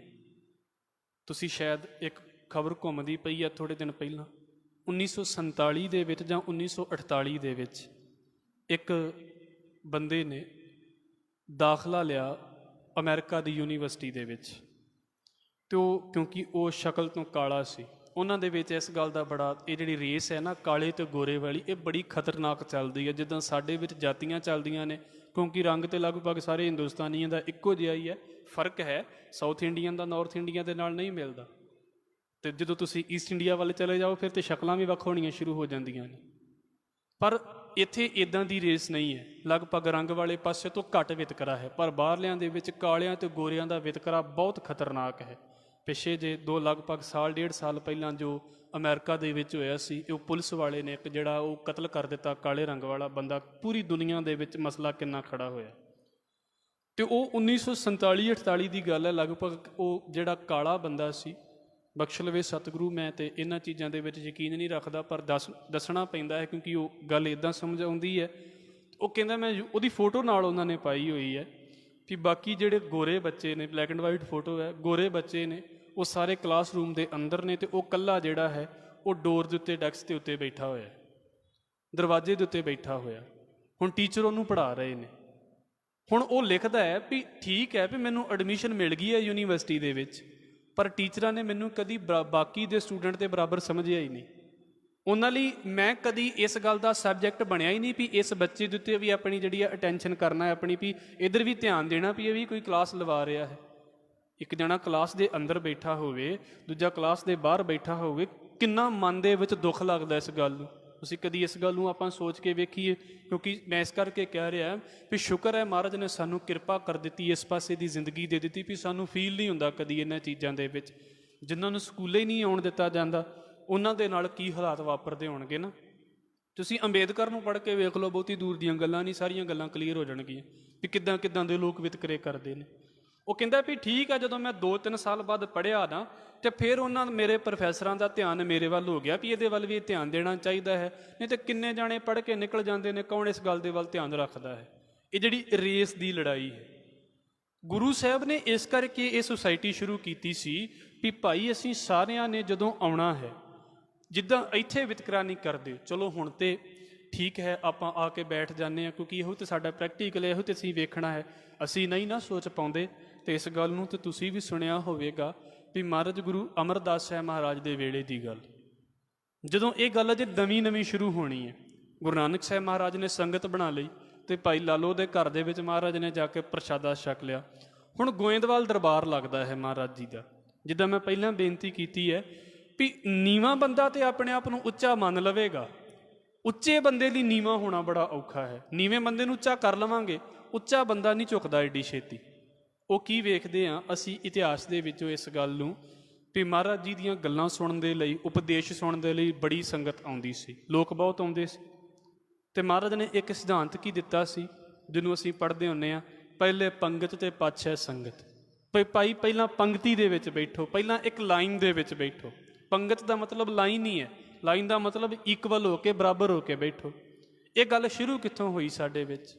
ਇਹ ਨਹੀਂ ਕਿ ਪਹਿਲਾਂ ਬੈਠਦੇ ਨਹੀਂ ਸੀ, ਪਹਿਲਾਂ ਵੀ ਇੱਦਾਂ ਹੀ ਬੈਠਦੇ ਹੁੰਦੇ ਸੀ, ਪਰ ਜਿਨ੍ਹਾਂ ਦੇ ਦਿਮਾਗ ਦੇ ਵਿੱਚ ਇੱਕ ਗੱਲ ਦਾ ਕੀੜਾ ਵੜਿਆ ਹੁੰਦਾ ਹੈ ਨਾ ਵੀ ਅਸੀਂ ਹੋ ਕੇ ਵੀ ਉਹ ਨਹੀਂ ਹੋ ਪਾਉਂਦੇ, ਬਦਲ ਕੇ ਵੀ ਅਸੀਂ ਨਹੀਂ ਬਦਲ ਪਾਉਂਦੇ ਨਾ, ਉਹਨਾਂ ਦੇ ਲਈ ਇਹ ਗੱਲ ਹੋ ਗਈ ਵੀ ਮਹਾਰਾਜ ਜੀ ਦੀਆਂ ਗੱਲਾਂ ਤਾਂ ਉਹਨਾਂ ਨੇ ਸੁਣ ਲੈਣੀਆਂ, ਅਤੇ ਜਦੋਂ ਸਤਿਗੁਰੂ ਨੇ ਕਹਿਣਾ ਵੀ ਭਾਈ ਜਾਓ ਜਾ ਕੇ ਇਹਨੂੰ ਪ੍ਰੈਕਟੀਕਲ ਕਰੋ। ਪ੍ਰੈਕਟੀਕਲ ਕਰਨ ਦਾ ਮਤਲਬ ਇਹ ਸੀ ਵੀ ਜਾਓ ਸਾਰਿਆਂ ਦੇ ਬਰਾਬਰ ਜਾ ਕੇ ਬੈਠੋ। ਉੱਚੇ ਬੰਦੇ ਨੂੰ ਉਸੇ ਵੇਲੇ ਸੰਗਤ ਦੇ ਵਿੱਚ ਪ੍ਰੈਕਟੀਕਲ ਕਰਵਾ ਦੇਣਾ। ਹੁਣ ਸੰਗਤ ਦੇ ਵਿੱਚ ਕੀ ਹੋਣਾ ਵੀ ਜਦੋਂ ਉਹਨਾਂ ਨੂੰ ਪਤਾ ਲੱਗਣਾ ਵੀ ਲੈ ਇਹਨਾਂ ਸਾਰਿਆਂ ਦੇ ਨਾਲ ਬਹਿ ਕੇ ਰੋਟੀ ਖਾਣੀ ਪਵੇਗੀ, ਸਾਰਿਆਂ ਦੇ ਨਾਲ ਬਹਿ ਕੇ ਪ੍ਰਸ਼ਾਦਾ ਛਕਣਾ ਪਵੇਗਾ, ਉਹਨਾਂ ਨੇ ਕੀ ਕਰਨਾ, ਉਹਨਾਂ ਨੇ ਜਿਹੜੇ ਉੱਚੇ ਹੋਣੇ ਉਹਨਾਂ ਨੇ ਉੱਠ ਕੇ ਚਲੇ ਜਾਣਾ, ਗੱਲਾਂ ਸੁਣ ਲੈਣੀਆਂ ਪਰ ਪ੍ਰਸ਼ਾਦਾ ਨਹੀਂ ਨਾਲ ਬਹਿ ਕੇ ਛਕਣਾ। ਇਹ ਜਾਤੀ ਪ੍ਰਥਾ ਵੀ ਬਚੀ ਰਵੇ ਤੇ ਗੁਰੂ ਦੇ ਮੂੰਹ ਦੇ ਅੱਗੇ ਬੈਠ ਕੇ ਸੁੱਚੇ ਵੀ ਹੋ ਜਾਈਏ ਵੀ ਅਸੀਂ ਗੱਲ ਵੀ ਸੁਣਨ ਆਉਂਦੇ ਹਾਂ। ਜਦੋਂ ਮਹਾਰਾਜ ਨੂੰ ਇਸ ਗੱਲ ਦਾ ਪਤਾ ਲੱਗਾ ਵੀ ਭਾਈ ਇਹ ਸਿਰਫ ਸੁਣਦੇ ਪਏ ਨੇ, ਪ੍ਰੈਕਟੀਕਲ ਨਹੀਂ ਕਰਦੇ, ਤੇ ਮਹਾਰਾਜ ਨੇ ਉਸ ਚੀਜ਼ ਨੂੰ ਕੰਪਲਸਰੀ ਕਰ ਦਿੱਤਾ ਵੀ ਪਹਿਲਾਂ ਤੁਸੀਂ ਬੈਠੋਗੇ, ਲੰਗਰ ਛਕੋਗੇ ਤੇ ਫਿਰ ਹੀ ਤੁਸੀਂ ਜਿਹੜਾ ਹੈ ਆ ਕੇ ਸੰਗਤ ਦੇ ਵਿੱਚ ਬੈਠੋਗੇ। ਪਹਿਲਾਂ ਪ੍ਰੈਕਟੀਕਲ ਕਰਕੇ ਉਸ ਹੱਦ ਨੂੰ ਤੋੜੋ ਤੇ ਸਹੀ। ਇੱਥੇ ਉਪਦੇਸ਼ ਸੁਣਨ ਦਾ ਕੀ ਫਾਇਦਾ ਹੈ ਜੇ ਬਾਹਰ ਜਾ ਕੇ ਮੈਂ ਇਸੇ ਗੱਲ ਦਾ ਵਿਤਕਰਾ ਕਰਦਾ ਫਿਰਾਂ ਵੀ ਤੂੰ ਉੱਚਾ ਹੈ ਜਾਂ ਮੈਂ ਉੱਚਾ ਹਾਂ ਤੇ ਅਸੀਂ ਦੋਵੇਂ ਜਾਣੇ ਬਰਾਬਰ ਬੈਠ ਹੀ ਨਹੀਂ ਸਕਦੇ। ਔਰ ਇਸੇ ਕਰਕੇ ਅੰਮ੍ਰਿਤ ਸੰਚਾਰ ਦੇ ਵਿੱਚ ਇੱਕ ਗੱਲ ਕੀਤੀ ਜਾਂਦੀ ਹੈ, ਜੇਕਰ ਆਪ ਜੀ ਨੂੰ ਯਾਦ ਹੋਵੇਗਾ, ਤੇ ਜਦੋਂ ਅੰਮ੍ਰਿਤ ਛਕਾ ਦਿੱਤਾ ਜਾਂਦਾ ਹੈ ਅੱਖਾਂ ਦੇ ਵਿੱਚ, ਸਿਰ ਦੇ ਵਿੱਚ ਜਦੋਂ ਹੈ ਉਹ ਛੱਟੇ ਪਾ ਦਿੱਤੇ ਜਾਂਦੇ ਨੇ, ਤੇ ਜੋ ਬਾਕੀ ਬਚਦਾ ਹੈ ਚੂੜਾ, ਉਹ ਕੀ ਕੀਤਾ ਜਾਂਦਾ, ਸਾਰਿਆਂ ਨੂੰ ਇੱਕ ਕਤਾਰ ਦੇ ਵਿੱਚ, ਇੱਕ ਲਾਈਨ ਦੇ ਵਿੱਚ ਖੜੇ ਕਰ ਦਿੱਤਾ ਜਾਂਦਾ। ਫਿਰ ਇੱਕ ਬਾਟੇ ਦੇ ਨਾਲ ਸਾਰਿਆਂ ਨੂੰ ਛਕਾਇਆ ਜਾਂਦਾ। ਪਹਿਲਾਂ ਇੱਕ ਦੇ ਮੂੰਹ ਨੂੰ ਲਾਇਆ, ਲਾਈਨ ਲੱਗੀ ਪਈ ਹੈ ਤੇ ਸਾਰੇ ਜੇ 40 ਜਾਣੇ ਖੜੇ ਨੇ ਤੇ 40 ਦੇ ਮੂੰਹ ਨੂੰ ਉਹ ਬਾਟਾ ਲੱਗੇਗਾ। ਤੇ ਫਿਰ ਕੀ ਕੀਤਾ ਜਾਂਦਾ ਹੈ, ਇੱਕ ਵਾਰ ਵੀ ਕਿਸੇ ਵੇਲੇ ਜਿਹੜਾ ਬੰਦਾ ਸਭ ਤੋਂ ਪਹਿਲੇ ਨੰਬਰ ਤੇ ਲੱਗਾ ਹੈ ਉਹਦੇ ਦਿਮਾਗ ਦੇ ਵਿੱਚ ਇਹ ਗੱਲ ਬੈਠ ਜਾਵੇ ਵੀ ਮੇਰਾ ਜੂਠਾ ਤੇ ਸਾਰਿਆਂ ਨੇ ਖਾ ਲਿਆ ਹੈ, ਮੈਂ ਤੇ ਕਿਸੇ ਦਾ ਖਾਧਾ ਹੀ ਨਹੀਂ। ਉਹ ਕੀੜਾ ਨਾ ਕਿਤੇ ਦਿਮਾਗ ਦੇ ਵਿੱਚ ਵਾਪਸ ਲੈ ਕੇ ਚਲੇ ਜਾਵੇ। ਇਸ ਕਰਕੇ ਪੰਜ ਪਿਆਰੇ ਸਭ ਤੋਂ ਐਂਡ ਦੇ ਵਿੱਚ ਫਿਰ ਉਹਦੇ ਵੱਲ ਆਉਂਦੇ ਨੇ, ਪਹਿਲਾਂ ਤੂੰ ਹੁਣ ਛਕ, ਤੇਰੇ ਮਨ ਦੇ ਵਿੱਚ ਇਹ ਨਾ ਰਹਿ ਜਾਵੇ ਵੀ ਤੂੰ 49 ਜਾਣਿਆਂ ਨੂੰ ਜੂਠ ਖਵਾ ਦਿੱਤੀ ਹੈ ਪਰ ਤੂੰ ਕਿਸੇ ਦੀ ਨਹੀਂ ਖਾਧੀ। ਉਹ ਇਸ ਕਰਕੇ ਕਰਨਾ ਹੁੰਦਾ ਹੈ, ਇਹ ਨਹੀਂ ਵੀ ਬਾਹਰ ਨਿਕਲ ਕੇ ਅਸੀਂ ਰੋਜ਼ ਇਹੋ ਕੁਝ ਹੀ ਕਰਨਾ ਹੈ। ਇਸ ਕਰਕੇ ਵੀ ਲੋੜ ਵੇਲੇ ਛਕਣਾ ਵੀ ਪੈ ਜਾਵੇ ਤੇ ਇਸ ਗੱਲ ਦਾ ਭਰਮ ਨਹੀਂ ਕਰਨਾ ਵੀ ਇਹਦੀ ਰੋਟੀ ਥਾਲੀ ਦੇ ਵਿੱਚੋਂ ਮੈਂ ਕਿਉਂ ਖਾ ਲਵਾਂ, ਅੰਮ੍ਰਿਤਧਾਰੀਆਂ ਤੇ ਕਾਹਦੀ ਦਿੱਕਤ ਹੈ ਇਸ ਗੱਲ ਦੀ। ਉਹ ਇਕੁਅਲਿਟੀ ਜਿਹੜੀ ਹੈ ਨਾ, ਉਹ ਸਿਰਫ ਉਪਦੇਸ਼ਾਂ ਦੇ ਵਿੱਚ ਨਾ ਹੋਵੇ ਜਾਂ ਸਿਰਫ ਇੰਨੀ ਕੁ ਸੰਗਤ ਦੇ ਵਿੱਚ ਨਾ ਹੋਵੇ ਵੀ ਦੀਵਾਨ ਦੇ ਵਿੱਚ ਬੈਠੇ ਹਾਂ ਤੇ ਬਰਾਬਰ ਹਾਂ, ਘਰ ਜਾਂਦਿਆਂ ਸਾਰੀ ਕਲਾਸਾਂ ਸ਼ੁਰੂ ਹੋ ਗਈਆਂ ਵੀ ਨਹੀਂ ਜੀ ਤੂੰ ਤੇ ਨੀਵਾਂ ਹੈ, ਤੂੰ ਥੱਲੇ ਜਾ ਕੇ ਬੈਠ, ਤੂੰ ਕਿਉਂ ਉੱਤਰ ਆ ਕੇ ਬੈਠਦਾ। ਔਰ ਵੇਖ ਲਿਓ ਸਾਡੇ ਦੇਸ਼ ਦੇ ਇੱਕ ਮੰਤਰੀ ਸੀ, ਬੀਬੀ ਮੰਤਰੀ ਸੀ, ਉਹ ਮੰਦਿਰ ਦੇ ਵਿੱਚ ਗਈ, ਉਹ ਮੰਦਿਰ ਦੇ ਵਿੱਚੋਂ ਬਾਹਰ ਹੀ ਉਹਨਾਂ ਨੇ ਮੰਦਿਰ ਧੋ ਕੇ ਰੱਖ ਦਿੱਤਾ ਵੀ ਬੀਬੀ ਗਈ ਹੈ ਤੇ ਮੰਦਿਰ ਅਸ਼ੁੱਧ ਹੋ ਗਿਆ ਹੈ। ਇਹਨੂੰ ਕਹਿੰਦੇ ਨੇ ਸਾਡੇ ਦੇਸ਼ ਦੇ ਵਿੱਚ ਇਕੁਐਲਿਟੀ ਜਿਹੜੀ ਹੈ ਨਾ, ਉਹ ਸਿਰਫ ਕਾਗਜ਼ਾਂ ਦੇ ਵਿੱਚ ਹੈ। ਔਰ ਇਹ ਸਿਰਫ ਕਾਗਜ਼ਾਂ ਦੇ ਵਿੱਚ ਨਾ ਰਹਿ ਜਾਵੇ, ਇਸ ਕਰਕੇ ਭਾਈ ਗੁਰਦਾਸ ਸਾਹਿਬ ਕਹਿੰਦੇ ਜਦੋਂ ਬੰਦੇ ਸੰਗਤ ਦੇ ਵਿੱਚ ਆ ਕੇ ਬੈਠ ਜਾਂਦੇ ਨੇ ਨਾ, ਫਿਰ ਇਸ ਗੱਲ ਦਾ ਮਤਲਬ ਨਹੀਂ ਰਹਿ ਜਾਂਦਾ ਵੀ ਕੌਣ ਕਿੱਥੋਂ ਆਇਆ, ਕਿਹੜੀ ਬਰਾਦਰੀ ਨਾਲ ਸੰਬੰਧ ਰੱਖਦਾ ਹੈ, ਅਸੀਂ ਕੀ ਹੋਵਾਂਗੇ ਤੇ ਕੀ ਨਹੀਂ ਹੋਵਾਂਗੇ। ਜਦੋਂ ਗੁਰੂ ਗੋਬਿੰਦ ਸਿੰਘ ਸੱਚੇ ਪਾਤਸ਼ਾਹ ਨੇ ਸਾਡੇ ਨਾਮ ਪਿੱਛੇ ਸਿੰਘ ਤੇ ਕੌਰ ਲਾ ਦਿੱਤਾ, ਫਿਰ ਸਾਰੀਆਂ ਗੱਲਾਂ ਹੀ ਖਤਮ ਹੋ ਗਈਆਂ। ਇਸ ਗੱਲ ਦਾ ਸਵਾਲ ਹੀ ਨਹੀਂ ਪੈਦਾ ਹੋਇਆ ਵੀ ਸਾਡੇ ਪਿੱਛੇ ਕੀ ਜੁੜਦਾ ਤੇ ਕੀ ਨਹੀਂ ਜੁੜਦਾ। ਜਦੋਂ ਸਿੰਘ ਤੇ ਕੌਰ ਜੁੜ ਗਿਆ ਹੈ ਤੇ ਬਾਕੀ ਗੱਲਾਂ ਆਪਣੇ ਆਪ ਹੀ ਖਤਮ ਹੋ ਜਾਂਦੀਆਂ ਨੇ। ਨਹੀਂ ਤੇ ਵੇਖ ਲਓ ਇਹਨਾਂ ਚੀਜ਼ਾਂ ਨੂੰ ਪ੍ਰਮੋਟ ਕੀਤਾ ਜਾਂਦਾ ਹੈ। ਇਹ ਐਵੇਂ ਨਹੀਂ ਕਿ ਸਾਡੇ ਮਨਾਂ ਦੇ ਵਿੱਚ ਖਿਆਲ ਆ ਜਾਵੇ। ਮੈਂ ਇਸ ਕਰਕੇ ਕਿਉਂਕਿ ਹੁਣ ਜਦੋਂ ਅਸੀਂ ਇਹਨਾਂ ਚੀਜ਼ਾਂ ਨੂੰ ਪੜ੍ਹਦੇ ਹਾਂ ਤੇ ਸਾਨੂੰ ਪਤਾ ਲੱਗਦਾ ਹੈ ਵੀ ਸਾਨੂੰ ਇੰਝ ਲੱਗਦਾ ਤੇ ਛੋਟੀ ਜੀ ਗੱਲ ਹੈ ਕਿ ਅਸੀਂ ਆਪਣੇ ਨਾਮ ਦੇ ਪਿੱਛੇ, ਤੁਸੀਂ ਵੇਖੋ ਕਿੰਨਿਆਂ ਬੰਦਿਆਂ ਦੀ ਆਈਡੀ ਹੈ, ਚਾਹੇ ਚਲੋ ਸੋਸ਼ਲ ਮੀਡੀਆ ਦੀ ਗੱਲ ਹੀ ਕਰ ਲਈਏ, ਉਹਨਾਂ ਨੇ ਸਿੰਘ ਤੇ ਕੌਰ ਵਿੱਚ ਲਿਖਿਆ ਹੀ ਨਹੀਂ ਹੁੰਦਾ। ਸ਼ਾਇਦ ਸ਼ਰਮ ਆਉਂਦੀ ਹੈ ਇਸ ਗੱਲ ਨੂੰ ਲਿਖਦਿਆਂ ਵੀ। ਔਰ ਉਹਦੇ ਪਿੱਛੇ ਲਿਖਿਆ ਕੀ ਹੁੰਦਾ ਹੈ, ਆਪਣੀ ਕੁਝ ਜੋ ਵੀ ਉਹਨਾਂ ਨੂੰ ਸਟੇਟਸ ਮਿਲਿਆ ਹੈ ਸੁਸਾਇਟੀ ਦੇ ਵਿੱਚ, ਕੁਝ ਵੀ ਲਿਖਿਆ ਹੋਇਆ ਹੈ। ਹੁਣ ਉਹਦੇ ਪਿੱਛੇ ਇੱਕ ਇਹਨਾਂ ਚੀਜ਼ਾਂ ਨੂੰ ਪ੍ਰਮੋਟ ਕੀਤਾ ਜਾਂਦਾ ਹੈ। ਬੰਦੇ ਦੀ ਮੈਂਟੈਲਿਟੀ ਦੇ ਵਿੱਚ ਇਹ ਗੱਲ ਐਡੀ ਜਲਦੀ ਨਹੀਂ ਆਉਂਦੀ, ਇਸ ਕਰਕੇ ਪ੍ਰਮੋਟ ਕੀਤਾ ਜਾਂਦਾ ਹੈ ਵੀ ਆਹ ਵੇਖੋ ਜੀ, ਆਹ ਮੇਰੀ ਕੈਟਾਗਰੀ ਜਾਂ ਆਹ ਜਿਹੜਾ ਮੈਨੂੰ ਸਮਾਜ ਦੇ ਵਿੱਚ ਸਿੰਬਲ ਮਿਲਿਆ ਹੋਇਆ ਨਾ, ਸਟੇਟਸ ਮਿਲਿਆ ਹੋਇਆ ਹੈ, ਇਸ ਸਟੇਟਸ ਦਾ ਬੰਦਾ ਵੇਖੋ ਕਿੱਡੇ ਅਪਰ ਲੈਵਲ ਦੇ ਉੱਤੇ ਹੈ ਤੇ ਮੇਰੀ ਉਹਦੇ ਨਾਲ ਕਾਸਟ ਮਿਲਦੀ ਹੈ, ਇਸ ਕਰਕੇ ਮੈਂ ਵੀ ਉਹਨੂੰ ਬੜੇ ਮਾਣ ਦੇ ਨਾਲ ਦਿਖਾਉਂਦਾ ਹਾਂ। ਇਸ ਨੂੰ ਸੋਚ ਕੇ ਵੇਖਿਓ, ਮਹਾਰਾਜ ਨੇ ਸਾਨੂੰ ਬੜਾ ਸੌਖਾ ਕਰ ਦਿੱਤਾ ਸੀ ਵੀ ਲੱਖ ਬੰਦਾ ਹੋਵੇ, ਲੱਖ ਅੰਮ੍ਰਿਤਧਾਰੀ ਹੋਵੇ ਤਾਂ ਸਾਰਿਆਂ ਦੇ ਨਾਮ ਪਿੱਛੇ ਸਿੰਘ ਲੱਗਦਾ ਹੋਵੇ, ਕੌਣ ਪਛਾਣ ਸਕਦਾ ਸੀ ਵੀ ਕੌਣ ਕਿੱਥੋਂ ਆ ਤੇ ਕੌਣ ਕਿੱਥੋਂ ਹੈ। ਸਾਡੇ ਉਹਦੇ ਵਿੱਚੋਂ ਨਿਕਲ ਕੇ ਫਿਰ ਉਧਰਲੇ ਪਾਸੇ ਨੂੰ ਜਾਂਦੇ ਨੇ ਵੀ ਸਾਡੀ ਪਹਿਚਾਣ ਰੱਖੋ ਵੱਖਰੀ, ਸਾਨੂੰ ਪਛਾਣੋ ਵੱਖਰਾ। ਇਹ ਕਿਉਂ ਹੋਣਾ ਚਾਹੀਦਾ ਸੀ? ਇੱਦਾਂ ਤੇ ਸੁਸਾਇਟੀ ਇੱਕ ਹੋ ਹੀ ਨਹੀਂ ਸਕਦੀ ਕਦੀ। ਔਰ ਜਿੰਨੇ ਤੁਸੀਂ ਚਾਹੇ ਖਿਡਾਰੀਆਂ ਦੇ ਨਾਮ ਵੇਖ ਲਓ, ਚਾਹੇ ਦੂਜਿਆਂ ਦੇ ਨਾਮ ਵੇਖ ਲਓ, ਤੀਜਿਆਂ ਦੇ ਨਾਮ ਵੇਖ ਲਓ, ਉਹ ਪਿੱਛੇ ਕਾਸਟਿਜ਼ਮ ਕਿਉਂ ਪ੍ਰਮੋਟ ਕੀਤਾ ਜਾਂਦਾ ਹੈ? ਕਿਤੇ ਨਾ ਕਿਤੇ ਇੰਡੀਅਨ ਕਲਚਰ ਦੀ ਫਿਲੋਸਫੀ, ਮੈਂਟੈਲਿਟੀ ਇਸ ਗੱਲ ਦੀ ਹੈ ਵੀ ਭਾਈ ਇਹ ਚੀਜ਼ਾਂ ਖਤਮ ਨਹੀਂ ਹੋਣੀਆਂ ਚਾਹੀਦੀਆਂ। ਤੇ ਮਹਾਰਾਜ ਜੀ ਨੇ ਇੱਕੋ ਹੀ ਪੰਕਤੀ ਦੇ ਵਿੱਚ ਸਾਰਾ ਕੁਝ ਚੈਲੰਜ ਕਰ ਦਿੱਤਾ ਵੀ ਜਿੱਦਾਂ ਤੁਸੀਂ ਇੱਥੇ ਬਰਾਬਰ ਆ ਕੇ ਬੈਠਦੇ, ਇਹਨੂੰ ਪ੍ਰੈਕਟੀਕਲ ਕਿਉਂ ਨਹੀਂ ਕਰਦੇ? ਪ੍ਰੈਕਟੀਕਲ ਦੇ ਵਿੱਚ ਬਰਾਬਰ ਲੈ ਕੇ ਆਓ ਨਾ ਸਾਰਿਆਂ ਨੂੰ। ਮੈਂ ਇਸ ਕਰਕੇ ਇਹ ਪੰਕਤੀ ਦੇ ਉੱਤੇ ਸਮਾਂ ਆਪ ਜੀ ਨੂੰ ਰੱਖਿਆ ਹੈ ਵੀ ਭਾਈ ਇਹ ਸਿਰਫ ਦਿਮਾਗੀ ਤੌਰ ਦੇ ਉੱਤੇ ਜਾਂ ਉਪਦੇਸ਼ਾਂ ਦੇ ਤੌਰ ਦੇ ਉੱਤੇ ਜਾਂ ਸਿਰਫ ਦਰਬਾਰ ਸਾਹਿਬ ਦੇ ਵਿੱਚ ਹੀ ਨਾ ਗੱਲ ਰਹਿ ਜਾਵੇ ਵੀ ਅਸੀਂ ਬਰਾਬਰ ਬੈਠਣਾ ਹੈ। ਅਸੀਂ ਸਾਰਿਆਂ ਨੂੰ ਵਾਕਿਆ ਹੀ ਪ੍ਰੈਕਟੀਕਲ ਤੌਰ ਦੇ ਉੱਤੇ ਬਰਾਬਰ ਸਮਝਦੇ ਹਾਂ। ਮੈਂ ਜਦੋਂ ਘਰ ਦੇ ਵਿੱਚ ਜਾਂਦਾ ਹਾਂ, ਮੇਰੀ ਮੈਂਟੈਲਿਟੀ ਕੀ ਕਹਿੰਦੀ ਹੈ, ਸਭ ਤੋਂ ਵੱਡੀ ਗੱਲ ਇਹ ਹੈ। ਮੈਂਟੈਲਿਟੀ ਕੀ ਕਹਿੰਦੀ ਹੈ ਵੀ ਮੈਂ ਇਕੁਅਲ ਮੰਨਦਾ ਹਾਂ ਕਿ ਨਹੀਂ ਇਕੁਅਲ ਮੰਨਦਾ। ਕੋਈ ਕਾਨੂੰਨ ਨਹੀਂ, ਕੋਈ ਗੱਲਾਂ ਨਹੀਂ, ਇਹ ਸਾਰੀਆਂ ਬਾਅਦ ਦੀਆਂ ਗੱਲਾਂ ਨੇ। ਮੇਰੀ ਮੈਂਟੈਲਿਟੀ ਦੇ ਵਿੱਚ ਉਹ ਸਾਰੇ ਬੰਦੇ ਬਰਾਬਰ ਨੇ ਜਾਂ ਕੀ ਮੈਂ ਸਾਰਿਆਂ ਨੂੰ ਇਕੁਅਲ ਮੰਨਦਾ ਹਾਂ। ਭਾਈ ਗੁਰਦਾਸ ਸਾਹਿਬ ਕਹਿੰਦੇ ਜਿੱਦਾਂ ਸੰਗਤ ਦੇ ਵਿੱਚ ਆਏ ਸਾਰੇ ਬੰਦੇ ਬਰਾਬਰ ਨੇ ਨਾ, ਕੋਈ ਵੀ ਹੋਵੇ ਜਦੋਂ ਸੰਗਤ ਦੇ ਵਿੱਚ ਆ ਕੇ ਉਦੋਂ ਸਾਰੇ ਹੀ ਗੁਰਮੁਖ। ਇਸ ਕਰਕੇ ਮੈਂ ਅਕਸਰ ਬੇਨਤੀ ਕਰਦਾ ਹੁੰਦਾ ਹਾਂ, ਸੰਗਤ ਦੇ ਵਿੱਚ ਕਿਸੇ ਨੂੰ ਓਏ ਕਹਿ ਕੇ ਆਵਾਜ਼ ਨਹੀਂ ਮਾਰੀ ਜਾਂਦੀ। ਸੰਗਤ ਦੇ ਵਿੱਚ ਕਿਸੇ ਨੂੰ ਨਾਂ ਲੈ ਕੇ ਆਵਾਜ਼ ਨਹੀਂ ਮਾਰੀ ਜਾਂਦੀ। ਈਵਨ ਕਿ ਨਾਮ ਪਤਾ ਵੀ ਹੋਵੇ ਨਾ ਤੇ ਤਾਂ ਵੀ ਨਾਮ ਲੈ ਕੇ ਆਵਾਜ਼ ਨਹੀਂ ਮਾਰੀ ਜਾਂਦੀ। ਇਸ ਗੱਲ ਦਾ ਪ੍ਰੈਕਟੀਕਲ ਕਰਨਾ ਹੋਵੇ ਤਾਂ ਤੁਸੀਂ ਨਿਹੰਗ ਸਿੰਘਾਂ ਦੇ ਡੇਰੇ ਦੇ ਵਿੱਚ ਜਾ ਕੇ ਵੇਖ ਲੈਣਾ, ਕਿਸੇ ਨੂੰ ਆਵਾਜ਼ ਮਾਰਨਗੇ। ਮਜ਼ਾਲ ਹੈ ਕਦੀ ਕਿਸੇ ਨੂੰ ਭਾਈ ਤੋਂ ਬਿਨਾਂ ਜਾਂ ਸਿੰਘ ਤੋਂ ਬਿਨਾਂ ਆਵਾਜ਼ ਮਾਰ ਜਾਣਗੇ, ਕਦੀ ਨਹੀਂ ਮਾਰਨਗੇ। ਪਤਾ ਵੀ ਹੁੰਦਾ ਉਹਨਾਂ ਨੂੰ ਨਾਮ ਦਾ, ਪਰ ਨਹੀਂ ਕਦੀ ਕਰਨਗੇ। ਇਹ ਸਿਰਫ ਇੰਨੀ ਕੁ ਸੰਗਤ ਦੀ ਸਮਝ ਹੈ ਵਾਹਿਗੁਰੂ ਜੀ।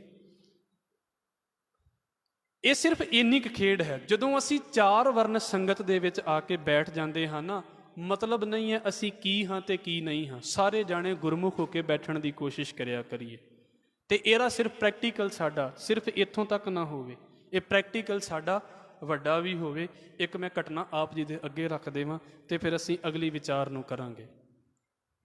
ਗੁਰੂ ਅੰਗਦ ਸਾਹਿਬ ਸੱਚੇ ਪਾਤਸ਼ਾਹ ਜੀ ਦੇ ਵੇਲੇ ਭਾਈ ਜੋਧ ਇੱਕ ਸਿੱਖ ਹੋਏ ਨੇ। ਇੱਕ ਤੇ ਭਾਈ ਜੋਧ ਉਹ ਨੇ ਜਿਨ੍ਹਾਂ ਨੇ ਮਹਾਰਾਜ ਗੁਰੂ ਅੰਗਦ ਸਾਹਿਬ ਮਹਾਰਾਜ ਨੂੰ ਜੋੜਿਆ ਹੈ ਗੁਰੂ ਘਰ ਦੇ ਨਾਲ। ਗੁਰੂ ਨਾਨਕ ਸਾਹਿਬ ਮਹਾਰਾਜ ਦੇ ਸਿੱਖ ਸੀ। ਇਹ ਜਿਹੜੇ ਜੋਧ ਨੇ ਇਹ ਪੰਡਿਤ ਨੇ ਵੈਸੇ। ਤੇ ਭਾਈ ਵੀਰ ਸਿੰਘ ਹੋਣਾ ਨੇ ਲਿਖਿਆ ਵੀ ਇਹ ਆਏ ਸੀ ਗੁਰੂ ਅੰਗਦ ਸਾਹਿਬ ਮਹਾਰਾਜ ਦੇ ਘਰ ਦੇ ਵਿੱਚ, ਤੇ ਆਏ ਇਸ ਕਰਕੇ ਸੀ ਵੀ ਇਹਨਾਂ ਨੂੰ ਪਤਾ ਲੱਗ ਗਿਆ ਵੀ ਮਹਾਰਾਜ ਦੇ ਘਰ ਦੇ ਵਿੱਚੋਂ ਕੋਈ ਰੱਬ ਦੀ ਗੱਲ ਮਿਲ ਜਾਂਦੀ ਹੈ। ਤੇ ਇਹ ਇਸ ਕਰਕੇ ਆਏ ਸੀ। ਜਦੋਂ ਇਹਨਾਂ ਨੂੰ ਪਤਾ ਲੱਗਾ ਵੀ ਗੁਰੂ ਨਾਨਕ ਦੇ ਘਰ ਦੇ ਵਿੱਚ ਤੇ ਸਾਰਿਆਂ ਨੂੰ ਬਰਾਬਰ ਬਿਠਾਇਆ ਜਾਂਦਾ ਹੈ, ਤੇ ਪਹਿਲੇ ਦਿਨ ਤੇ ਦਿੱਕਤ ਹੁੰਦੀ ਹੈ ਵੀ ਮੈਂ ਨੀਵਾਂ ਹੋ ਕੇ ਕਿੱਦਾਂ ਬੈਠਾ, ਸਾਰਿਆਂ ਦੇ ਬਰਾਬਰ ਕਿੱਦਾਂ ਬੈਠਾ। ਚਲੋ ਫਿਰ ਵੀ ਕਿਉਂਕਿ ਸਿੱਖਣਾ ਸੀ ਤੇ ਮਨ ਮਾਰ ਲਿਆ ਵੀ ਇੱਥੇ ਬਹਿ ਕੇ ਸਿੱਖਣਾ ਹੈ। ਮਹਾਰਾਜ ਨੇ ਕਹਿ ਦਿੱਤਾ ਵੀ ਜਾਓ ਭਾਈ ਜਾ ਕੇ ਤੇ ਲੰਗਰ ਦੇ ਵਿੱਚ ਸੇਵਾ ਕਰਿਆ ਕਰੋ। ਲੰਗਰ ਦੇ ਵਿੱਚ ਸੇਵਾ ਕਰਨ ਲੱਗ ਪਏ। ਉਪਦੇਸ਼ ਸੁਣਨਾ, ਗੱਲਾਂ ਸੁਣਨੀਆਂ। ਉਹ ਗੱਲਾਂ ਸੁਣਦਿਆਂ ਸੁਣਦਿਆਂ ਨਾ ਹੌਲੀ ਹੌਲੀ ਦਿਮਾਗ ਦੇ ਵਿੱਚ ਬੈਠਣ ਲੱਗ ਪਿਆ ਵੀ ਹਾਂ ਜੋ ਇਹ ਕਹਿੰਦੇ ਨੇ ਠੀਕ ਕਹਿੰਦੇ ਪਏ ਨੇ, ਜੋ ਇਹ ਕਹਿੰਦੇ ਨੇ ਮੈਨੂੰ ਪ੍ਰੈਕਟੀਕਲ ਕਰਨਾ ਚਾਹੀਦਾ ਹੈ। ਉਹਨੇ ਕੀ ਕਰਨਾ, ਉਹਨੇ ਕਿਉਂਕਿ ਮਾਤਾ ਖੀਵੀ ਜੀ ਲੰਗਰ ਦਾ ਪ੍ਰਬੰਧ ਸੰਭਾਲਦੇ ਸੀ, ਇਹ ਨਾਲ ਜੁੜ ਗਏ ਉਹਨਾਂ ਦੇ।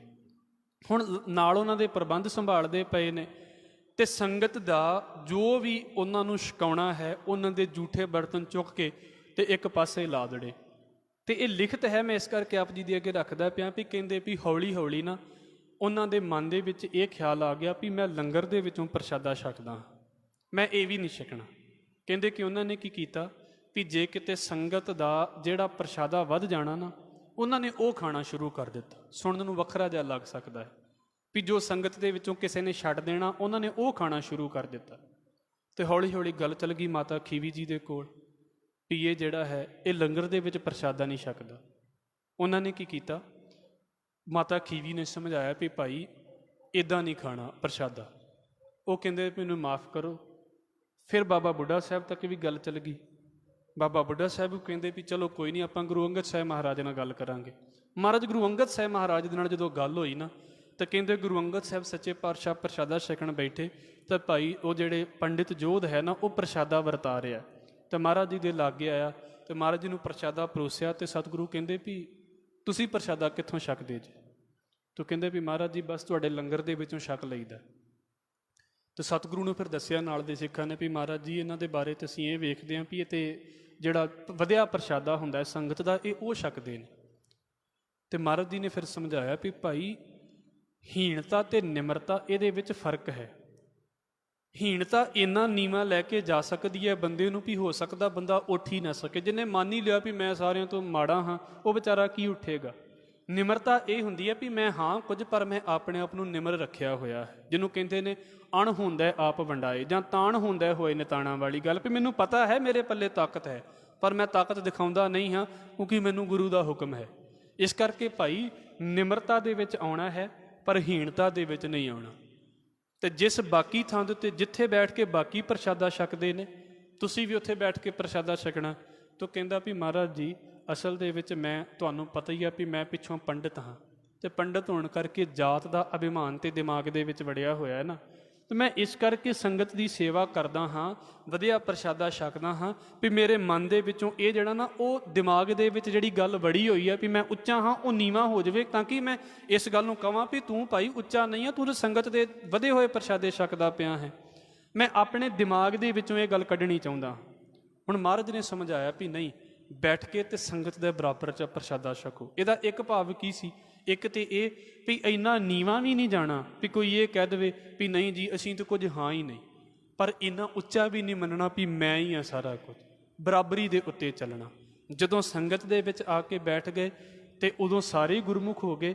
ਇਸ ਨੂੰ ਪ੍ਰੈਕਟੀਕਲ ਲੈ ਕੇ ਬਾਹਰ ਜਾਣਾ, ਇਹ ਸਾਰਿਆਂ ਨੂੰ ਬਰਾਬਰੀ ਦੇ ਸਿਧਾਂਤ ਦੇ ਉੱਤੇ ਰੱਖਣਾ। ਕਹਿੰਦੇ ਕਿੱਦਾਂ ਹੈ? 4 ਵਰਨ ਸਤ ਸੰਗ ਗੁਰਮੁਖ ਮੇਲਿਆ। ਚਾਰੇ ਵਰਨਾਂ ਦੇ ਲੋਕ ਜਦੋਂ ਸੰਗਤ ਦੇ ਵਿੱਚ ਆਉਂਦੇ ਨੇ ਤੇ ਉਹ ਇੱਕ ਹੋ ਜਾਂਦੇ ਨੇ। ਕਿੱਦਾਂ? ਜਾਣ ਤੰਬੋਲੋਂ ਰੰਗ ਗੁਰਮੁਖ ਚੇਲਿਆ। ਇਹ ਵੈਸੇ ਉਦਾਹਰਣ ਹੈ ਕਿ ਪਾਨ ਦਾ ਜਿਹੜਾ ਬੀੜਾ ਹੁੰਦਾ ਹੈ, ਪੱਤਾ ਜਿਹੜਾ ਹੁੰਦਾ ਹੈ, ਉਹਦੇ ਵਿੱਚ 3-4 ਚੀਜ਼ਾਂ ਜਦੋਂ ਮਿਲ ਜਾਂਦੀਆਂ ਤਾਂ ਰੰਗ ਇੱਕ ਹੋ ਜਾਂਦਾ ਹੈ, ਲਾਲ ਹੋ ਜਾਂਦਾ ਹੈ। ਇਹ ਸਿਰਫ ਉਦਾਹਰਣ ਹੈ ਵੀ ਅਸੀਂ ਕੀ ਹਾਂ ਕੀ ਨਹੀਂ ਹਾਂ। ਜਦੋਂ ਅਸੀਂ ਵਾਪਸ ਇਸ ਅਨੰਦਪੁਰ ਦੇ ਵੱਲ ਪਹੁੰਚ ਗਏ ਹਾਂ, ਫਿਰ ਅਸੀਂ ਸਾਰੇ ਇੱਕੋ ਜਿਹੇ ਹੋ ਜਾਂਦੇ ਹਾਂ, ਫਿਰ ਅਸੀਂ ਸਾਰੇ ਭਰਾ ਹੋ ਜਾਂਦੇ ਹਾਂ। 5 ਸ਼ਬਦ ਅਭੰਗ ਅਨਹਦ ਕੇਲਿਆ। ਅੰਦਰ ਇੱਕ ਨਾ ਸ਼ਬਦ ਦਾ ਚਾਅ ਜਿਹੜਾ ਹੈ ਨਾ ਲਗਾਤਾਰ ਚੱਲਣਾ ਚਾਹੀਦਾ ਹੈ। ਜਿੱਦਾਂ ਅਸੀਂ ਪੜ੍ਹਦੇ ਹਾਂ ਵਾਜੇ ਪੰਚ ਸ਼ਬਦ ਤੇ ਘਰ ਸੁਭਾਗੈ। ਜਦੋਂ 5 ਤਰੀਕਿਆਂ ਦੇ ਸਾਜ਼ ਵੱਜਦੇ ਨੇ ਨਾ, ਤੇ ਇੱਕ ਬੜੇ ਆਨੰਦ ਦਾ ਖਿਆਲ ਸਾਡੇ ਮਨ ਦੇ ਵਿੱਚ ਪੈਦਾ ਹੁੰਦਾ ਹੈ। ਗੁਰਮੁਖਾਂ ਦੇ ਅੰਦਰ ਉਹ ਲਗਾਤਾਰ 5 ਸ਼ਬਦ ਅਭੰਗ ਅਨਹਦ ਕੇਲਿਆ, ਉਹ ਸ਼ਬਦ ਲਗਾਤਾਰ ਉਹਨਾਂ ਦੇ ਅੰਦਰ ਚੱਲਦਾ ਰਹਿੰਦਾ ਹੈ। ਸਤਿਗੁਰ ਸ਼ਬਦ ਤਰੰਗ ਸਦਾ ਸੁਹੇਲਿਆ। ਗੁਰੂ ਦੀ ਬਾਣੀ ਦੀ ਤਰੰਗ, ਗੁਰੂ ਦਾ ਸ਼ਬਦ ਉਹਨਾਂ ਦੇ ਕੰਨਾਂ ਦੇ ਵਿੱਚ ਹਰ ਵੇਲੇ ਚੱਲਦਾ ਰਹਿੰਦਾ ਹੈ। ਉਹਨਾਂ ਦੇ ਦਿਮਾਗ ਦੇ ਵਿੱਚ ਇਹ ਨਹੀਂ ਚੱਲਦਾ ਕਿ ਭਾਈ ਉਹ ਮੇਰੇ ਨਾਲੋਂ ਨੀਵਾਂ ਹੈ ਤੇ ਦੂਰ ਹੋ ਕੇ ਬੈਠੇ, ਮੈਂ ਉਹਦੇ ਨਾਲੋਂ ਉੱਚਾ ਹਾਂ ਤੇ ਮੈਂ ਉੱਚਾ ਹੋ ਕੇ ਬੈਠਣਾ ਹੈ। ਇਹ ਨਹੀਂ ਚੱਲਦਾ ਉਹਨਾਂ ਦੇ ਦਿਮਾਗ ਦੇ ਵਿੱਚ। ਉਹਨਾਂ ਦੇ ਦਿਮਾਗ ਦੇ ਵਿੱਚ ਚੱਲਦਾ ਹੈ ਗੁਰੂ ਦਾ ਸ਼ਬਦ। ਸ਼ਬਦ ਦੀ ਤਰੰਗ, ਜਿੱਦਾਂ ਪਾਣੀ ਦੇ ਵਿੱਚ ਤਰੰਗਾਂ ਚੱਲਦੀਆਂ ਨੇ, ਇੱਦਾਂ ਸ਼ਬਦ ਦੀ ਤਰੰਗ ਉਹਨਾਂ ਦੇ ਅੰਦਰ ਚੱਲਦੀ ਹੈ। ਸਤਿਗੁਰ ਸ਼ਬਦ ਤਰੰਗ ਸਦਾ ਸੁਹੇਲਿਆ। ਸਦਾ ਸੁਹੇਲੇ ਰਹਿੰਦੇ ਨੇ, ਖੁਸ਼ ਰਹਿੰਦੇ ਨੇ। ਸ਼ਬਦ ਸੁਰਤ ਪ੍ਰਸੰਗ ਗਿਆਨ ਸੰਗ ਮੇਲਿਆ। ਭਾਈ ਸ਼ਬਦ ਤੇ ਸੁਰਤ, ਸ਼ਬਦ ਦੇ ਵਿੱਚ ਆਪਣਾ ਧਿਆਨ ਜੋੜਦੇ ਨੇ, ਇਸ ਕਰਕੇ ਉਹ ਗਿਆਨੀ ਵੀ ਨੇ, ਅਗਿਆਨੀ ਨਹੀਂ ਨੇ। ਕਹਿਣ ਦਾ ਭਾਵ ਬਾਣੀ ਦੀ ਵੀ ਉਹਨਾਂ ਨੂੰ ਸਮਝ ਹੈ। ਸਿਰਫ ਇਹ ਨਹੀਂ ਵੀ ਸੰਗਤ ਦੇ ਵਿੱਚ ਆ ਕੇ ਬੈਠੇ ਨੇ ਤੇ ਉਹਨਾਂ ਨੂੰ ਪਤਾ ਹੀ ਨਹੀਂ ਵੀ ਚੱਲ ਕੀ ਰਿਹਾ ਹੈ। ਨਹੀਂ, ਉਹਨਾਂ ਨੂੰ ਇਸ ਗੱਲ ਦਾ ਪਤਾ ਹੈ ਵੀ ਭਾਈ ਅੰਦਰ ਜਾਣਕਾਰੀ ਵੀ ਰੱਖਣੀ ਹੈ ਵੀ ਇੱਕ ਤੇ ਸਾਰਿਆਂ ਦੇ ਨਾਲ ਬਰਾਬਰੀ ਦਾ ਸਿਧਾਂਤ, ਦੂਜਾ ਮਹਾਰਾਜ ਦੀ ਬਾਣੀ ਸਾਨੂੰ ਕੀ ਕਹਿੰਦੀ ਹੈ। ਗਿਆਨ ਸੰਗ ਮੇਲਿਆ। ਫਿਰ ਰਾਗ ਨਾਦ ਸਰਬੰਗ ਅਹਨਿਸ ਭੇਲਿਆ। ਦਿਨ ਰਾਤ, ਸਰਬੰਗ ਦਾ ਮਤਲਬ ਹੈ ਸਾਰੇ ਪਾਸੇ ਤੋਂ, ਕੋਈ ਵੀ ਊਣਤਾਈ ਨਹੀਂ, ਕੋਈ ਵੀ ਘਾਟ ਨਹੀਂ। ਹਰ ਵੇਲੇ ਉਹਨਾਂ ਦੇ ਅੰਦਰ ਗੁਰੂ ਦੇ ਸ਼ਬਦ ਦਾ ਜਿਹੜਾ ਦੀਵਾ ਹੈ, ਇੱਦਾਂ ਕਹਿ ਲਈਏ ਗੁਰੂ ਦਾ ਸ਼ਬਦ ਚੱਲਦਾ ਰਹਿੰਦਾ ਹੈ। ਸ਼ਬਦ ਅਨਾਹਦ ਰੰਗ ਸੁਝ ਇਕੇਲਿਆ। ਇਸ ਸ਼ਬਦ ਦੀ ਕਿਰਪਾ ਦੇ ਨਾਲ ਉਹਨਾਂ ਨੂੰ ਹਰ ਪਾਸੇ ਇੱਕ ਵਾਹਿਗੁਰੂ ਸੁਝਦਾ ਹੈ। ਮੁੱਖ ਵਿਚਾਰ ਕੀ ਹੈ ਵੀ ਭਾਈ ਸੰਗਤ ਦੇ ਵਿੱਚ ਪ੍ਰੈਕਟੀਕਲ ਕਰੋ। ਔਰ ਸਿਰਫ ਇਹ ਪ੍ਰੈਕਟੀਕਲ ਇੱਥੇ ਦਾ ਹੀ ਨਾ ਹੋ ਜਾਵੇ ਵੀ ਇੱਥੇ ਬਰਾਬਰ ਬੈਠੇ ਹਾਂ ਤੇ ਬਾਹਰ ਕਿਸੇ ਨੂੰ ਬਰਾਬਰ ਸਮਝੀਏ ਹੀ ਨਾ।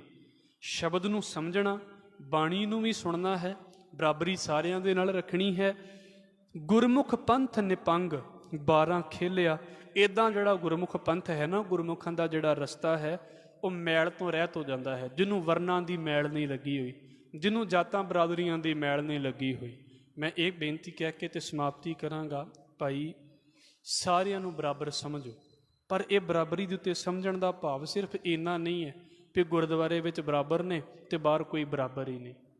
ਜਦੋਂ ਸਾਨੂੰ ਕਿਸੇ ਨੂੰ ਨਾਲ ਬੈਠਣਾ ਪੈ ਜਾਵੇ, ਕੋਈ ਵਹਿਮ ਨਾ ਹੋਵੇ, ਦਿਮਾਗ ਦੇ ਵਿੱਚ ਵੀ ਗੱਲ ਨਾ ਆਵੇ। ਜੇ ਦਿਮਾਗ ਦੇ ਵਿੱਚ ਆ ਗਈ, ਇਹਦਾ ਮਤਲਬ ਵੀ ਕਿਤੇ ਨਾ ਕਿਤੇ ਤੇ ਗੱਲ ਅਜੇ ਸਟਰਾਈਕ ਕਰਦੀ ਪਈ ਹੈ। ਇਹ ਦਿਮਾਗ ਦੇ ਵਿੱਚ ਵੀ ਗੱਲ ਨਹੀਂ ਆਉਣੀ ਚਾਹੀਦੀ ਵੀ ਉਹ ਫਲਾਣਾ ਮੇਰੇ ਤੋਂ ਨੀਵੀਂ ਬਰਾਦਰੀ ਵਾਲਾ ਹੈ ਤੇ ਮੈਂ ਉਹਦੇ ਤੋਂ ਉੱਚੀ ਬਰਾਦਰੀ ਵਾਲਾ। ਨਾ ਨੀਵਿਆਂ ਦੇ ਮਨ ਦੇ ਵਿੱਚ ਇਸ ਗੱਲ ਦੀ ਹੀਣਤਾ ਹੋਵੇ ਵੀ ਅਸੀਂ ਨੀਵੇਂ ਹਾਂ, ਨਾ ਉੱਚਿਆਂ ਦੇ ਮਨ ਦੇ ਵਿੱਚ ਇਸ ਗੱਲ ਦਾ ਹੰਕਾਰ ਹੋਵੇ ਵੀ ਅਸੀਂ ਬਹੁਤ ਕੁਝ ਹਾਂ। ਸਾਰੇ ਬਰਾਬਰ। ਬਰਾਬਰ ਹੋਣ ਦਾ ਮਤਲਬ ਇਹ ਹੈ ਵੀ ਕੋਈ ਗੁਣ ਕਰਕੇ ਵੱਡਾ ਹੋ ਸਕਦਾ ਹੈ, ਹੋ ਸਕਦਾ ਕੋਈ ਪੜ੍ਹਿਆ ਘੱਟ ਹੋਵੇ ਤੇ ਪਿੱਛੇ ਰਹਿ ਗਿਆ ਹੋਵੇ, ਪਰ ਹਿਊਮੈਨਿਟੀ ਦੇ ਤੌਰ ਦੇ ਉੱਤੇ, ਮਨੁੱਖਤਾ ਦੇ ਤੌਰ ਦੇ ਉੱਤੇ ਸਾਰੇ ਬਰਾਬਰ ਨੇ। ਉਹਨੂੰ ਮਹਾਰਾਜ ਨੇ ਸਾਡੇ ਸਾਹਮਣੇ ਰੱਖਿਆ ਹੈ। ਭਾਈ ਗੁਰਦਾਸ ਸਾਹਿਬ ਜੀ ਦੀ ਇਸ ਵਾਰ ਨੂੰ ਅਸੀਂ ਸਮਝਣ ਦੀ ਕੋਸ਼ਿਸ਼ ਕੀਤੀ ਹੈ ਵੀ ਭਾਈ ਸੰਗਤ ਦੇ ਵਿੱਚ ਬਰਾਬਰੀ, ਤੇ ਸਿਰਫ ਸੰਗਤ ਦੇ ਵਿੱਚ ਨਹੀਂ, ਇਹਨੂੰ ਸੁਸਾਇਟੀ ਦੇ ਵਿੱਚ ਅਸੀਂ ਬਰਾਬਰੀ ਦੇ ਉੱਤੇ ਲੈ ਕੇ ਆਉਣਾ ਹੈ। ਜਿੱਦਾਂ ਦੀ ਵੀ ਸੇਵਾ ਮਹਾਰਾਜ ਜੀ ਨੇ ਲਈ ਹੈ, ਆਪ ਜੀ ਦੇ ਚਰਨਾਂ ਦੇ ਵਿੱਚ ਬੇਨਤੀ ਕਰਨ ਦੀ ਕੋਸ਼ਿਸ਼ ਕੀਤੀ ਹੈ। ਮੇਰੇ ਪਾਸੋਂ ਬੇਨਤੀ ਕਰਦਿਆਂ ਹੋਈਆਂ ਭੁੱਲਾਂ ਦੀ ਖਿਮਾ। ਫਤਿਹ ਨਾਲ ਸਾਂਝ ਪਾਓ ਜੀ। ਵਾਹਿਗੁਰੂ ਜੀ ਕਾ ਖਾਲਸਾ,